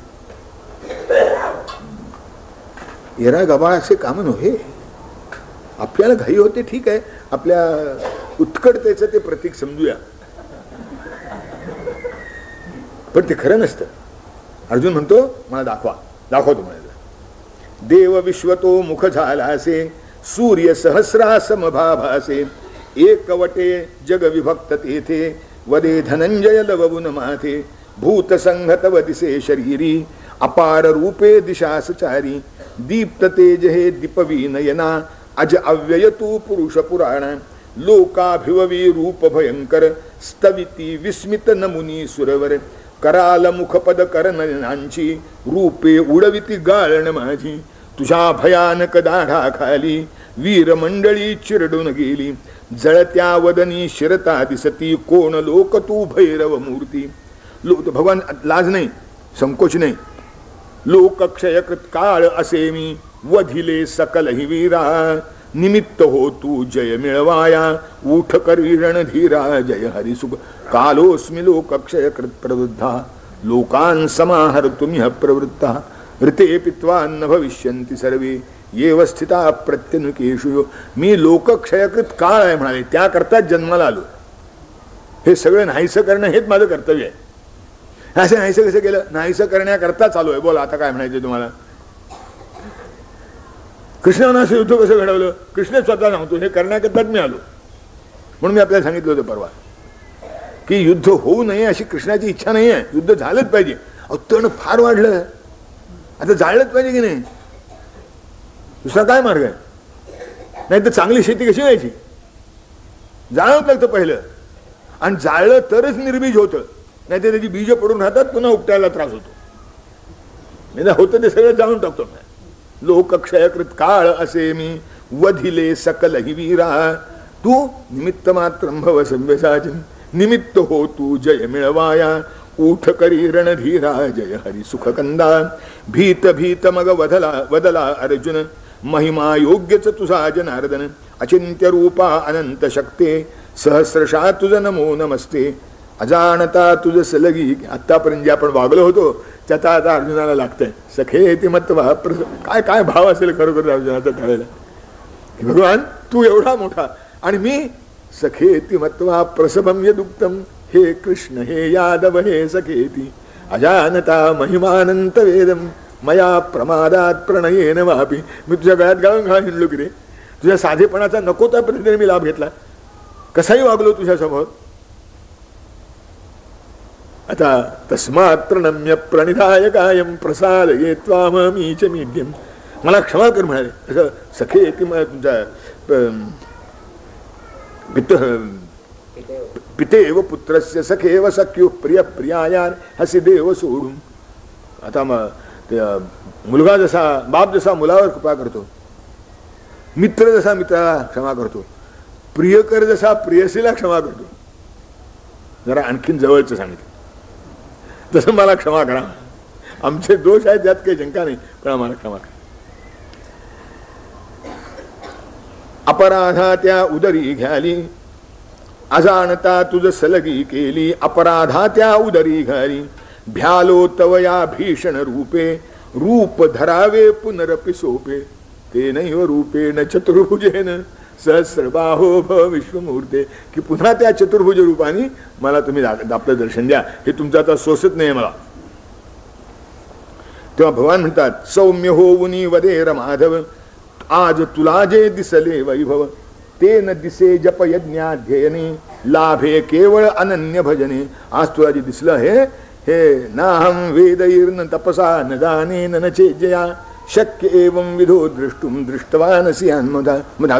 भक्त्या त्वनन्या शक्य महमेवं विधो ज्ञातून द्रष्टुंच तत्वेन. इतकंच नाही तर प्रवेष्टुंच परंतप. नुसतं ज्ञातून द्रष्टून नाही, प्रवेष्टून सुद्धा. पण केव्हा? भक्त्या त्वनन्या, अनन्य भक्तीनंच फक्त हे साधतं. नाहम वेदैर्न तपसा न दानेन न चेज्जया. बाकी कोणत्याही मार्गाने मी लाभत नाही, फक्त एका मार्गाने लाभतो. म्हणजे सगळ्यात सोपं त्या मानाने तेवढंच होत नाही. लाभे केवळ अनन्य भजने, असंग मत्पर भक्त मदीय, मत्कर्मे मदरूपची होय. 12. म्हणे धनंजय भक्त तुझा की, ब्रह्मोपासक उत्तम लोकी. अव्यक्ताचा मिळे उपासक, मलाच येऊन अंती. क्लेशतया बहु उद्धरतो मी मतपर ज्याची वृत्ती, जय हरी सुख. अद्वैताचा उपासक मलाच मिळतो म्हणाले, नाही म्हणत नाही मी, पण त्याला कष्ट होतात फार. मग त्या कष्टाच्या मार्गाने कशाला जायचं? बळच सुखासन मिळालं तर कष्टाने कशाला जायचं? मज मध्ये मन नच होत अस्थिर, कर्म फलाचा त्याग तरी कर. त्यागे मिळते अपार शांती, मित्र करुण तो सकुला होती. आवडतो तो मदसी भारी, सदा असे जो स्थिर अविकारी. धर्म्यामृत हे आचरती जे, सुभक्त ते प्रिय अतिशय माझे. 13. क्षेत्रदेह मी हा क्षेत्रज्ञ, ज्ञाछंद सूत्र गाती मुनितज्ञ. भूताहंकारा व्यक्तेंद्रिय, भूत अहंकार अव्यक्त आणि इंद्रिय असं आहे ते. भूताहंकारा व्यक्तेंद्रिय, क्षेत्र बुद्धी सविकार निसविषय. लोभ दंभ हिंसा न शिवेवा, क्षमा शौच शमदम गुरुसेवा. असक्त मम मदभक्त विरागी, ज्ञान उलट अज्ञान विभागी. ज्ञान ऐकजे देई अमृत, परब्रह्मजे अतीत सदसत. अनादि अव्यय असक्त निर्गुण विश्वातरी जय करीते धारण तेजाचे तेज हे ज्ञान हे ज्ञेय हेच हृदयस्थ जाणून या हे सकल भक्त मम होतो मदभावस्थ जय हरी सुख कंदा प्रकृती सगुण कारण सर्गासी पुरुष महेश्वर भोगता त्यासी उभयाधीन स्थावर जंगम हे कळता दे मृत्युन त्याश्रम पुरुष अकर्ता तदीय सत्ते एकत्वाना त्यजती भूते क्षेत्रासी या प्रकाशवितो ज्ञाने बघता ब्रह्मा मिळतो. 14वा अध्याय. गर्भधरी मी विश्वाचा या महद ब्रह्मयोनी कौंतेया कळल्यावर हे व्यथा न होते अव्यय आत्मा त्रिगुणी गुंते प्रकृती गुणानी सत्वरजस्तम भरले सर्व ही भावी प्रकाश सत्वी कार्य रजासी तमात जडता भावी जय हरी सुख कंदा ज्ञान अनामय सुख सत्वासी जात तयाने ऊर्ध्वगतीसी लोभ दुःख वासना रजांचे लक्षण मध्ये स्थान तयाचे तमी मूढता प्रमाद निद्रा गती तयाने मिळे अभद्रा अमृत लाभते त्यजिले आजरी म्हणे विजय हे घडे कसे परी रहाटती गुण निज स्वभावे जाणून युग्मी उदास भावे गुणागुणेषु वर्तंत इतिमत्वान सज्जते. हे साधलं की बाकी सगळं साधलं म्हणा. राहटती गुण निज स्वभावे जाणून युग्मी उदास भावे मदभक्ता भयना त्रिगुणाचे प्रतिष्ठान मी ब्रह्मसुखाचे. 15वा अध्याय.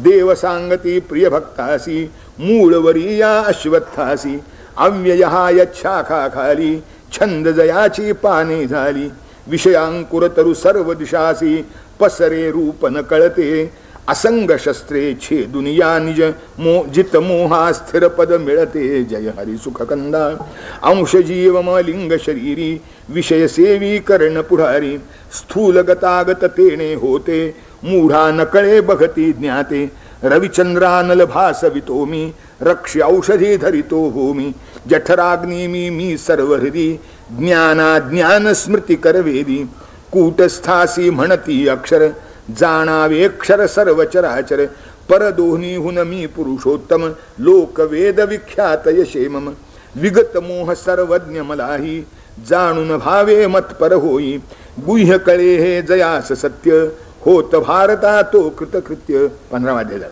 16. अभय विशुद्धी स्वाध्याय आर्जव सत्य अहिंसा अगर्व मार्दव धैर्यदान तप धर्मी आस्था हीच संपदा दैवी पार्था. अभयम सत्वशुद्धी दैवी संपत्ती म्हणाले. क्रोध दर्प पारुष्य मूढता दंभ आसुरी जाणे बाधकही दैवी उद्धरिते ती तव शोक न करणे जय हरी सुख कंदा. ती दैवी संपत्ती तुझी येते म्हणाले. तुला शोक करायचं काही कारण नाही. निसर्गाने तुला पुष्कळ दिले. आता उपयोग करायचा की नाही तुझं तू ठरवायचं. पण निसर्गाने तुला पुष्कळ दिले. खरंच आहे. आपण मनुष्य म्हणून जन्माला आलो. ईश्वरानं द्यायचं तेवढं आम्हाला दिलं आहे असं विचार. आता त्याचा उपयोग करायचा की नाही कारण ते भगवंताने दिले. ती एक चूक आहे म्हणा पण दिली की आता तुम्हाला मनुष्य केलं आहे आणि तुमच्या उद्धाराचं साधन तुमच्या स्वाधीन केलं. आता उद्धार करून कारण उद्धाराचं स्वाधीन हातात झालं म्हणून तर अधपातही होऊ शकतो. ज्याचा उद्धारच होऊ शकत नाही ते अधपातही होऊ शकत नाही. तो स्टॅटिक होतो. हा डायनॅमिक आहे. आता स्टॅटिक असावं का डायनॅमिक असावं तुमचं तुम्ही ठरवा चांगलं कोणतं ते. पण डायनॅमिक आहे म्हटलं की हेही संभवनीय आहे तसं तेही संभवनीय आहे. जसा उद्धार संभवनीय आहे तसा अधपातही संभवनीय आहे. जर उद्धार संभवनीय नसता तर अधपातही संभवनीय झाला नसता. उद्धार आहे म्हणूनच अधपात आहे. आता उद्धार करून घ्यायचं का अधपात करून घ्यायचं तुमचं चॉईस तुम्हाला तुमचं तुम्ही ठरवा. द्विविध लोक ते दैवनी आसुर दैवी कथिले तुला सविस्तर. मागे 9व्या अध्याय. त्याग योग न कळे असुरासी शुचिता सत्य न धर्म तयासी. पहिली सुरुवात त्यांची नाही म्हणती जगास कारण. सुरुवात राक्षसी प्रकृतीला सुरुवात झाली. असत्यम प्रतिष्ठन्ते जगदाहुरन ईश्वरम अपरस्पर संभूतम किमन्यत काम हेतुगम. राक्षसी गुणाचा पहिला आरंभ. नाही म्हणत म्हणजे यांच्यात जबाबदारी संपली ना. नाही म्हणती जगास कारण ओळखती ना नाही म्हणती जगास कारण ओळखती ना कामार्थाविण मत्त थोर मानिती स्वतःला मी त्याने तो अधोगतीला. क्रोध काम ही नरकद्वारे वर्ते म्हणून शास्त्राधारे शास्त्रे पाहून निर्णय घ्यावे, पार्थ म्हणून हे युद्ध करावे. आपल्याला कळत नाही निश्चित न, आपल्या बुद्धीला ज्ञान होत नाही निश्चित न, मग आता शास्त्र पाहून तरी वागावं. त्याच्यावर विश्वास नाही, आपल्याला कळत नाही त्याच्यावर विश्वास नाही. आता अध्यात्माचे दुसरं काय करणार? म्हणून मला कळत नाही, ठीक आहे, ज्ञानेश्वर सांगतात म्हणून बरोबर, रामदास स्वामी सांगतात म्हणून बरोबर, तुकाराम महाराज सांगतात म्हणून बरोबर. मला कळतच नाही, आणि मला कळत नाही हे निश्चित इतकं आहे. कारण काय, मला कळत नाही हेच मला कळत नाही म्हणून भानगड आहे सगळं. जर मला कळत नाही हे मला कळलं तर उद्धाराचा आरंभ सुरुवात झाल्याला समजायला हरकत नाही. मला कळत नाही हेच मला कळत नाही, आणि मग मी वादविवाद करीत बसतो. पाशास्त्र पाहुनी निर्णय घ्यावे, म्हणून पार्थ युद्ध करावे. 17 वाद्य. श्रद्धान्वित जे कर्म करीती, सोडून शास्त्र विधीला, निष्ठा त्यांची कसली कृष्णा, या प्रश्ना प्रभू वदला. जय हरी सुख कंदा. सात्विक राजस तामस भेदा, श्रद्धा जैसी तसा होत नर, मद दंभे मद कष्ट वितीखल, यज्ञ दान तप आहारी वा, त्रिभेद हेची धरून स्वभावा. पवित्र सात्विक दंभी राजस, मूर्ख अमंगळ असती तामस. थोडक्यात सांगतो, पवित्र सात्विक दंभी राजस, मूर्ख अमंगळ असती तामस. ओम तत्सत या निर्देशाने, करीती बुध कर्मे श्रद्धेने, अश्रद्धेने जे जे होते, उपयोगी ते इथे न तेथे. 17वा संपला. 18वा. विजय म्हणे हे रथांग पाणे, तत्व कथी मज पृथकपणाने, संन्यासाचे त्यागाचेही संशय तुका हृदयी. टाकू नये, पण त्याच्या फलाची अपेक्षा करू नये. कोणत्याही फलाभिलाषी मात्र नसावे. जिवंत तोवर कर्म सुटेना, म्हणून म्हणावे भले बुरेना. 5 कारणे तया सदैव, कर्तृकरण चेष्टा स्थल दैव. प्रत्येक कर्माच्या मागे 5 साधनं असतात. अधिष्ठानम तथा कर्ता, करणंच पृथक विधम, विविधाश्च पृथक चेष्टा, आणि मग दैवंचैवात्र पंचमम. हे आता यातल्या 5 गोष्टी, प्रत्येक कर्माच्या मागे ही 5 कारणं असतात. यातली 4 तुमच्या हातात आहेत, एकच फक्त बाजूला आहे. जी तुमच्या हातात आहे ती वापरा, 5व्या करता प्रार्थना करा. दुसरं काय करा? अधिष्ठान म्हणजे ज्याच्यावर कर्म करायचं ते, कर्ता म्हणजे तुम्ही स्वतः, करण म्हणजे त्याच्याकरता साधनं, आणि ती साधनं कशी वापरावी याची अक्कल म्हणजे विविधाचे पथक चेष्टा. हे सगळं तुमच्या स्वाधीनचं आहे. साधं उदाहरण म्हणून सांगायचं तर जमीन तुम्ही निवडायची. तुम्ही शेतकरी झालं पाहिजे. एक गोष्ट लक्षात ठेवली पाहिजे की एकाने विचारलं, शेतीला सगळ्यात चांगलं खत कोणतं? शेतीला सगळ्यात चांगलं खत कोणतं? ते म्हणजे कष्ट करणाऱ्याचा घाम, शेतकऱ्याचा घाम. त्याचा घाम जितका शेतीत गळेल तेवढं त्याचं पीक चांगलं. हे आणून टाकलं भरोसा नाही, याचा मात्र निश्चित आहे. तेव्हा तुम्ही किती प्रयत्न करता हे तुमच्या स्वाधीनचं आहे. आता त्याला हत्यार आहे की नाही, नांगर आहे की नाही, वखर आहे की नाही, बैलजोडी आहे की नाही, या सगळ्या गोष्टी आहेत त्या तुम्हाला मिळवायच्या आहेत. आणि त्या कशा वापरायच्या? नांगर केव्हा वापरायचा, वखर केव्हा वापरायचा, कुळवळ केव्हा वापरायचं, खुरपायचं केव्हा, निंदायचं केव्हा, हे सगळं तुम्हाला कळलं पाहिजे. या विविधांचे पृथक चेष्टा. आता पावसाची प्रार्थना करा. पावसा बाबा वेळेवर पड. आता 2 दिवस झाले, आता 2 दिवस विश्रांती घेतलीस तर बरं. आता हे तुमच्या हातात नाही, हे दैवासाठी. आता पहिलं 4 जर केलंच नाही तर तो वेळेवर पडला किंवा पडला नाही तर काय तुमचा लाभ आहे? म्हणून पहिली 4 वापरली पाहिजे, मग 5व्या करता प्रार्थना केली पाहिजे. त्याला प्रार्थनाच केली पाहिजे, दुसरा काही मार्ग. मागे कधी नव्हता आणि पुढे कधी असणार नाही. प्रार्थना केली पाहिजे. प्रार्थना केली म्हणजे होतं असंही समजायचं काही कारण नाही, पण ज्याने तिला अंतःकरणाला विश्वास तरी मिळतो. पण पहिली 4 जर वापरली नाही त्या 5व्यानं काय करावं? पेरलं तर उगवेल ना, पाऊस वेळेवर पडला तर. पावसावरच सगळं अवलंबून, मग पेरायचंच कशाला असंच म्हणून कोणी बसला तर काय होईल त्याचं? सगळं पावसावर अवलंबून. यात किंचित सुद्धा शंका नाही की पाऊस वेळेवर पडला, चांगला पडला तरच काहीतरी 2 आणि 4 आणि 8 आणि 12 आणि रुपये पीक हाताला लागेल, कधी ₹1.25 ₹1.5 सुद्धा. पण तू पेरलंच नाहीस आणि पाऊस लाख वेळेवर पडला तर हाताला काय लागणार आहे? म्हणून पहिली जी 4 आहेत ती जी खात्रीची आहेत आपल्या हातातली आहेत ती आपण केली पाहिजे. 5व्यावर आपली हुकूमत नाहीच, पण तो दयाळू आहे. तो बहुधा उपेक्षा करीत नाही. एखाद्या वर्षी ताण दिला तर दुसऱ्या वर्षी भरून काढतो. पण तुम्ही पहिली 4 सांभाळीत तर, नाहीतरी काय गेल्या वर्षी काही झालंच नाही, मी यंदा कशाला करा. 5 कारणे तया सदैव ज्ञान करण चेष्टा स्थल दैव अलिप्त बुद्धी निरहंकारी बाधन त्यासी वधिता सारी ज्ञाता ज्ञान ज्ञेय अशी कर्मचोदना त्रिविधा पाही संग्रह आहे त्रिविध असाची पुन्हा कल्पना गुणभेदाची सात्विक करता असंग राही अनहंवादी विकार नाही कामुक हिंसक राजस करता तामस मूढ विषारी ज्ञान कर्म ही आहे पार्था त्रिगुण असे त्रिविध असे गुणभेदी जय हरी सुख कंदा परिणामी जे हितकर होते सात्विक सुखते म्हणती ज्ञाते राजस गोडी मुखास केवळ आद्यंती तामसी अमंगळ. जे परिणामी हितकर होतं त्याला सुखाचं समजावं, जे आरंभी गोड लागतं त्याला राजस समजावं, आणि जे आरंभी आणि परिणामी दोन्ही वेळा घातकच असतं त्याला तामस म्हणावं. उदाहरणच द्यायचं झालं तर साधं जेवण जे फार चवीला चांगले लागत नाही आणि चव कशी ह्याचा विचारायचा प्रसंग येत नाही. आज हे बिघडलं असं म्हणायचा प्रसंग सहसा येत नाही. ज्या पदार्थाला उद्देशून आज याला चांगली चव आली नाही असं म्हणायचा प्रसंग येत नाही. ते जेवण साधं, भात भाकरी बस. त्याच्या जोडीला काय लोणचं मिणचं असलं नाही तर नाही. मी असे लोक पाहिलेत त्या मुक्तिनाथच्या वाटेवर आमच्यावर जे हमाल होते ते रोट बडवायचे आणि नुसते खायचे, अक्षरशः मीठ सुद्धा नाही, कारण तिकडे मीठ फार महाग होते. नुसते रोट खायचे. मी त्याला बघितलं असं काय. ते म्हणजे साहेब काय करणार, 2 गोष्टी होतात, कमी पुरतं आणि इतक्या मेहनतीत चांगलं पचतं. तेव्हा बिन मिठाचं जेवण हे सात्विक जेवण आहे, मसाले घालून जेवण हे राजस जेवण आहे, ते मागून भोगावं लागतं. आणि दारू पिणं हे आद्यंती तामसी अमंगळ. ते आद्यंती घातक आणि परिणामी घातक. तंबाखू आद्यंती घातक अंती घातक असं आहे.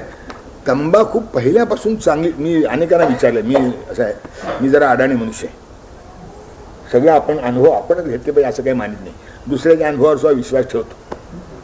मी विचारलं त्याला, म्हणजे तंबाखू पहिल्या प्रथम खालीच तेव्हा कसं लागलं नाही, तुम्हाला जरा मळमळण्यासारखं झालं, चक्कर आल्यासारखं वाटलं, पण मग गेली ती सवय पुढं. म्हणजे चक्कर येणं आणि मळमळणं हा तंबाखूचा पहिला स्पर्श. आता त्याच्यावरून चैन पडत नाही आणि पुढं कॅन्सर होतो. आद्यंती तामसी अमंगळ. तामसी जे आहे ते आधी अमंगळ परिणामी अमंगळ. वर्णादि कर्मे दिली स्वभावज सिद्धी मिळते अनुसरता. म्हणजे 4 वर्ण केले म्हणाले मी, त्याप्रमाणे त्यांना कर्म दिली आणि त्याप्रमाणे जो वागतो त्याप्रमाणे त्याला त्याच्या कर्माप्रमाणे चालत असला मी त्याला फळ मिळतं. कवर्णा कर्मे दिली स्वभावज सिद्धी मिळते आणि किती मिळते तर 2 टोकाचं असलं तरी मिळते. ज्ञानेश्वर महाराजांनी लिहिलंय, द्विज षटकर्मे करी शूद्र तयासी नमस्कारी दोघासही सरोभरी निपजे यावू. की तो षटकर्म करतो, तो षटकर्म करतोय पाहून हा त्याला नुसता नमस्कार करतो, करणारा जेवढं फळ तेवढं त्या नमस्कार करणारा फळ. पण हे कोणाला पटत नाही, त्याला काय करावं. सोपं सांगितलंय तरी पटत नाही, त्याला उपाय काही नाही. वर्णा कर्मे दिली स्वभावज सिद्धी मिळते अनुसरता निज नच टाकावे सदोष म्हणून कर्मन एकही दोषा वाचुनी. असं एकही कर्म नाही की ज्यातून काही ना काहीतरी दोष उत्पन्न होत नाही. म्हणून त्याजन दोषवदित्य एके कर्म प्राहुर्मनीषिणः नाही, योग्य नाही म्हणाल, केलंच पाहिजे. दोष तर असला म्हणून काय झालं. कर्म करे तू मदाश्रयाने सर्व संकटे तरशीलतेने ऐकशील ना अभिमाने जरी सर्वनाश होईल तू अपिचेत अहंकारा न श्रोषसी विनंक्षसी. हे धाक नाही दाखवला, वस्तुस्थिती सांगितली की ऐकलं नाहीस तर तुझा नाश आहे, त्याला मी काय करणार. हे वैद्यानं सांगावं, बाबा इतकी औषधं घेतली पाहिजे, एवढं पथ्य केलं पाहिजे, नाही केलं तर मग आता काय करणार असं सांगण्यासारखं आहे. माझं औषध घे सांगण्याकरता सांगितलं धाक नाही येतो, परिणाम सांगितलं की असं आता हे सांगितलं नाही तर अडाणी पण केल्यासारखं होईल की नाही, फसवलं असं होईल की नाही. म्हणून भगवान सांगतात की असं ऐकलं नाहीस विनंक्षसी नाश तुझा होईल, मी काय करू. मी तुझ्या कल्याणाचा मार्ग तुला सांगितला. ईश्वर हृदयी सर्वाभूती फिरवी जीवा माया शक्ती भावाने जा शरण तयासी भोग तत्कृपे शांती सुखाची. प्रिय तू माझा म्हणून तुला आहे गुज जीवीचे कथिले. सर्व गुह्यतम वाक्य ऐक हे आता हित कर वहिले. जय हरी सुखकंदा. आत्तातलं गुह्यात गुह्य तर सांगतो म्हणजे तुला काय. सकल ही धर्मा दूर करावे मज एकाये शरण सुभावे. सर्व पातकातून मी तुझसी त्याजी नरेशक शोक भयासी. आणि असं सगळं सांगितल्यानंतर मग भगवान म्हणतात शास्त्र अर्जुना बहु हे पावन नास्तिकास सांगणे कदापिन.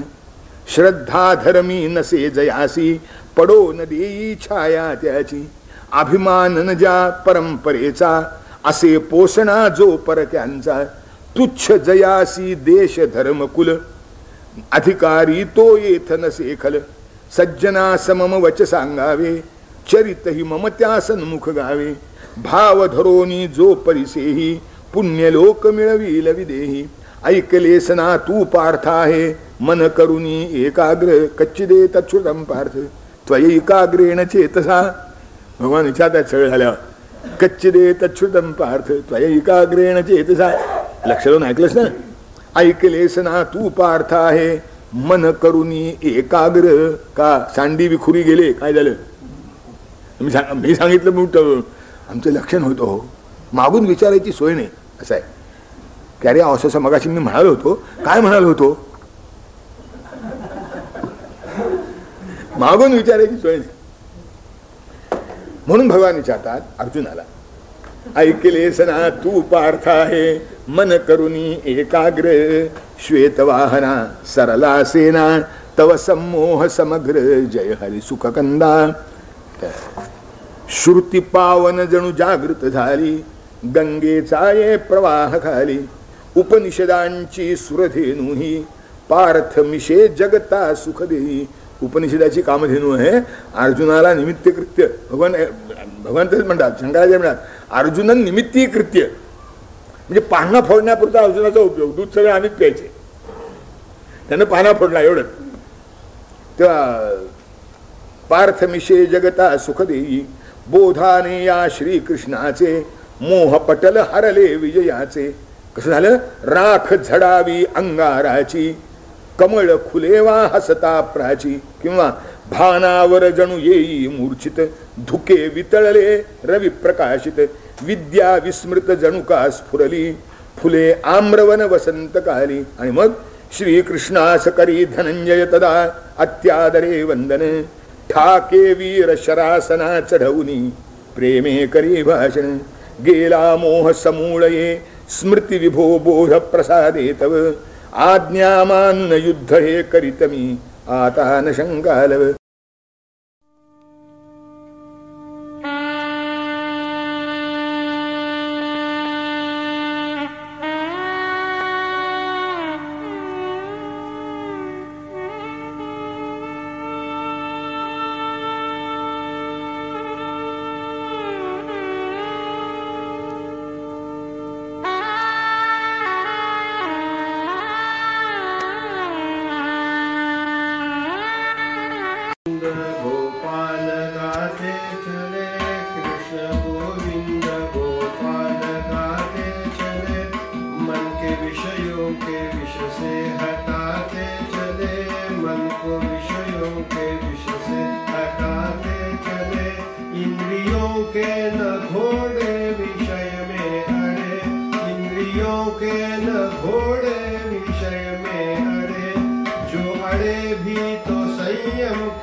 कहते हैं भगवान आते नहीं, लोग कहते हैं भगवान आते नहीं। द्रौपदी की तरह हम बुलाते नहीं, द्रौपदी की तरह हम बुलाते नहीं। रुक्मिणी की तरह धुन गाते चले, रुक्मिणी की तरह धुन गाते चले। कृष्ण गोविंद गोपाल गाते चले, कृष्ण गोविंद गोपाल गाते चले।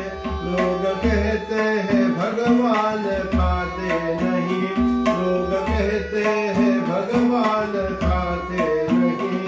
भिल्लिनी की तरह हम खिलाते नहीं, भिल्लिनी की तरह हम खिलाते नहीं। शाक प्रेमी विदुर संजिमाते चले, शाक प्रेमी विदुर संजिमाते चले। कृष्ण गोविंद गोपाल गाते चले, कृष्ण गोविंद गोपाल गाते चले। दुख में तड़पे नहीं, सुख में भूले नहीं, दुख में तड़पे नहीं, सुख में भूले नहीं। प्राण जाए मगर धर्म भूले नहीं, प्राण जाए मगर धर्म भूले नहीं। धर्म धन का खजाना लुटाते चले, धर्म धन का खजाना लुटाते चले। कृष्ण गोविंद गोपाल गाते चले, कृष्ण गोविंद गोपाल गाते चले। वक्त आएगा ऐसा कभी ना कभी, वक्त आएगा ऐसा कभी ना कभी। हम भी पाएंगे प्रभु को कभी ना कभी, हम भी पाएंगे प्रभु को कभी ना कभी। ऐसा विश्वास दिल में जमाते चले, ऐसा विश्वास दिल में जमाते चले। कृष्ण गोविंद गोपाल गाते चले, कृष्ण गोविंद गोपाल गाते चले। मन को विषयों के विष से हटाते चले, मन को विषयों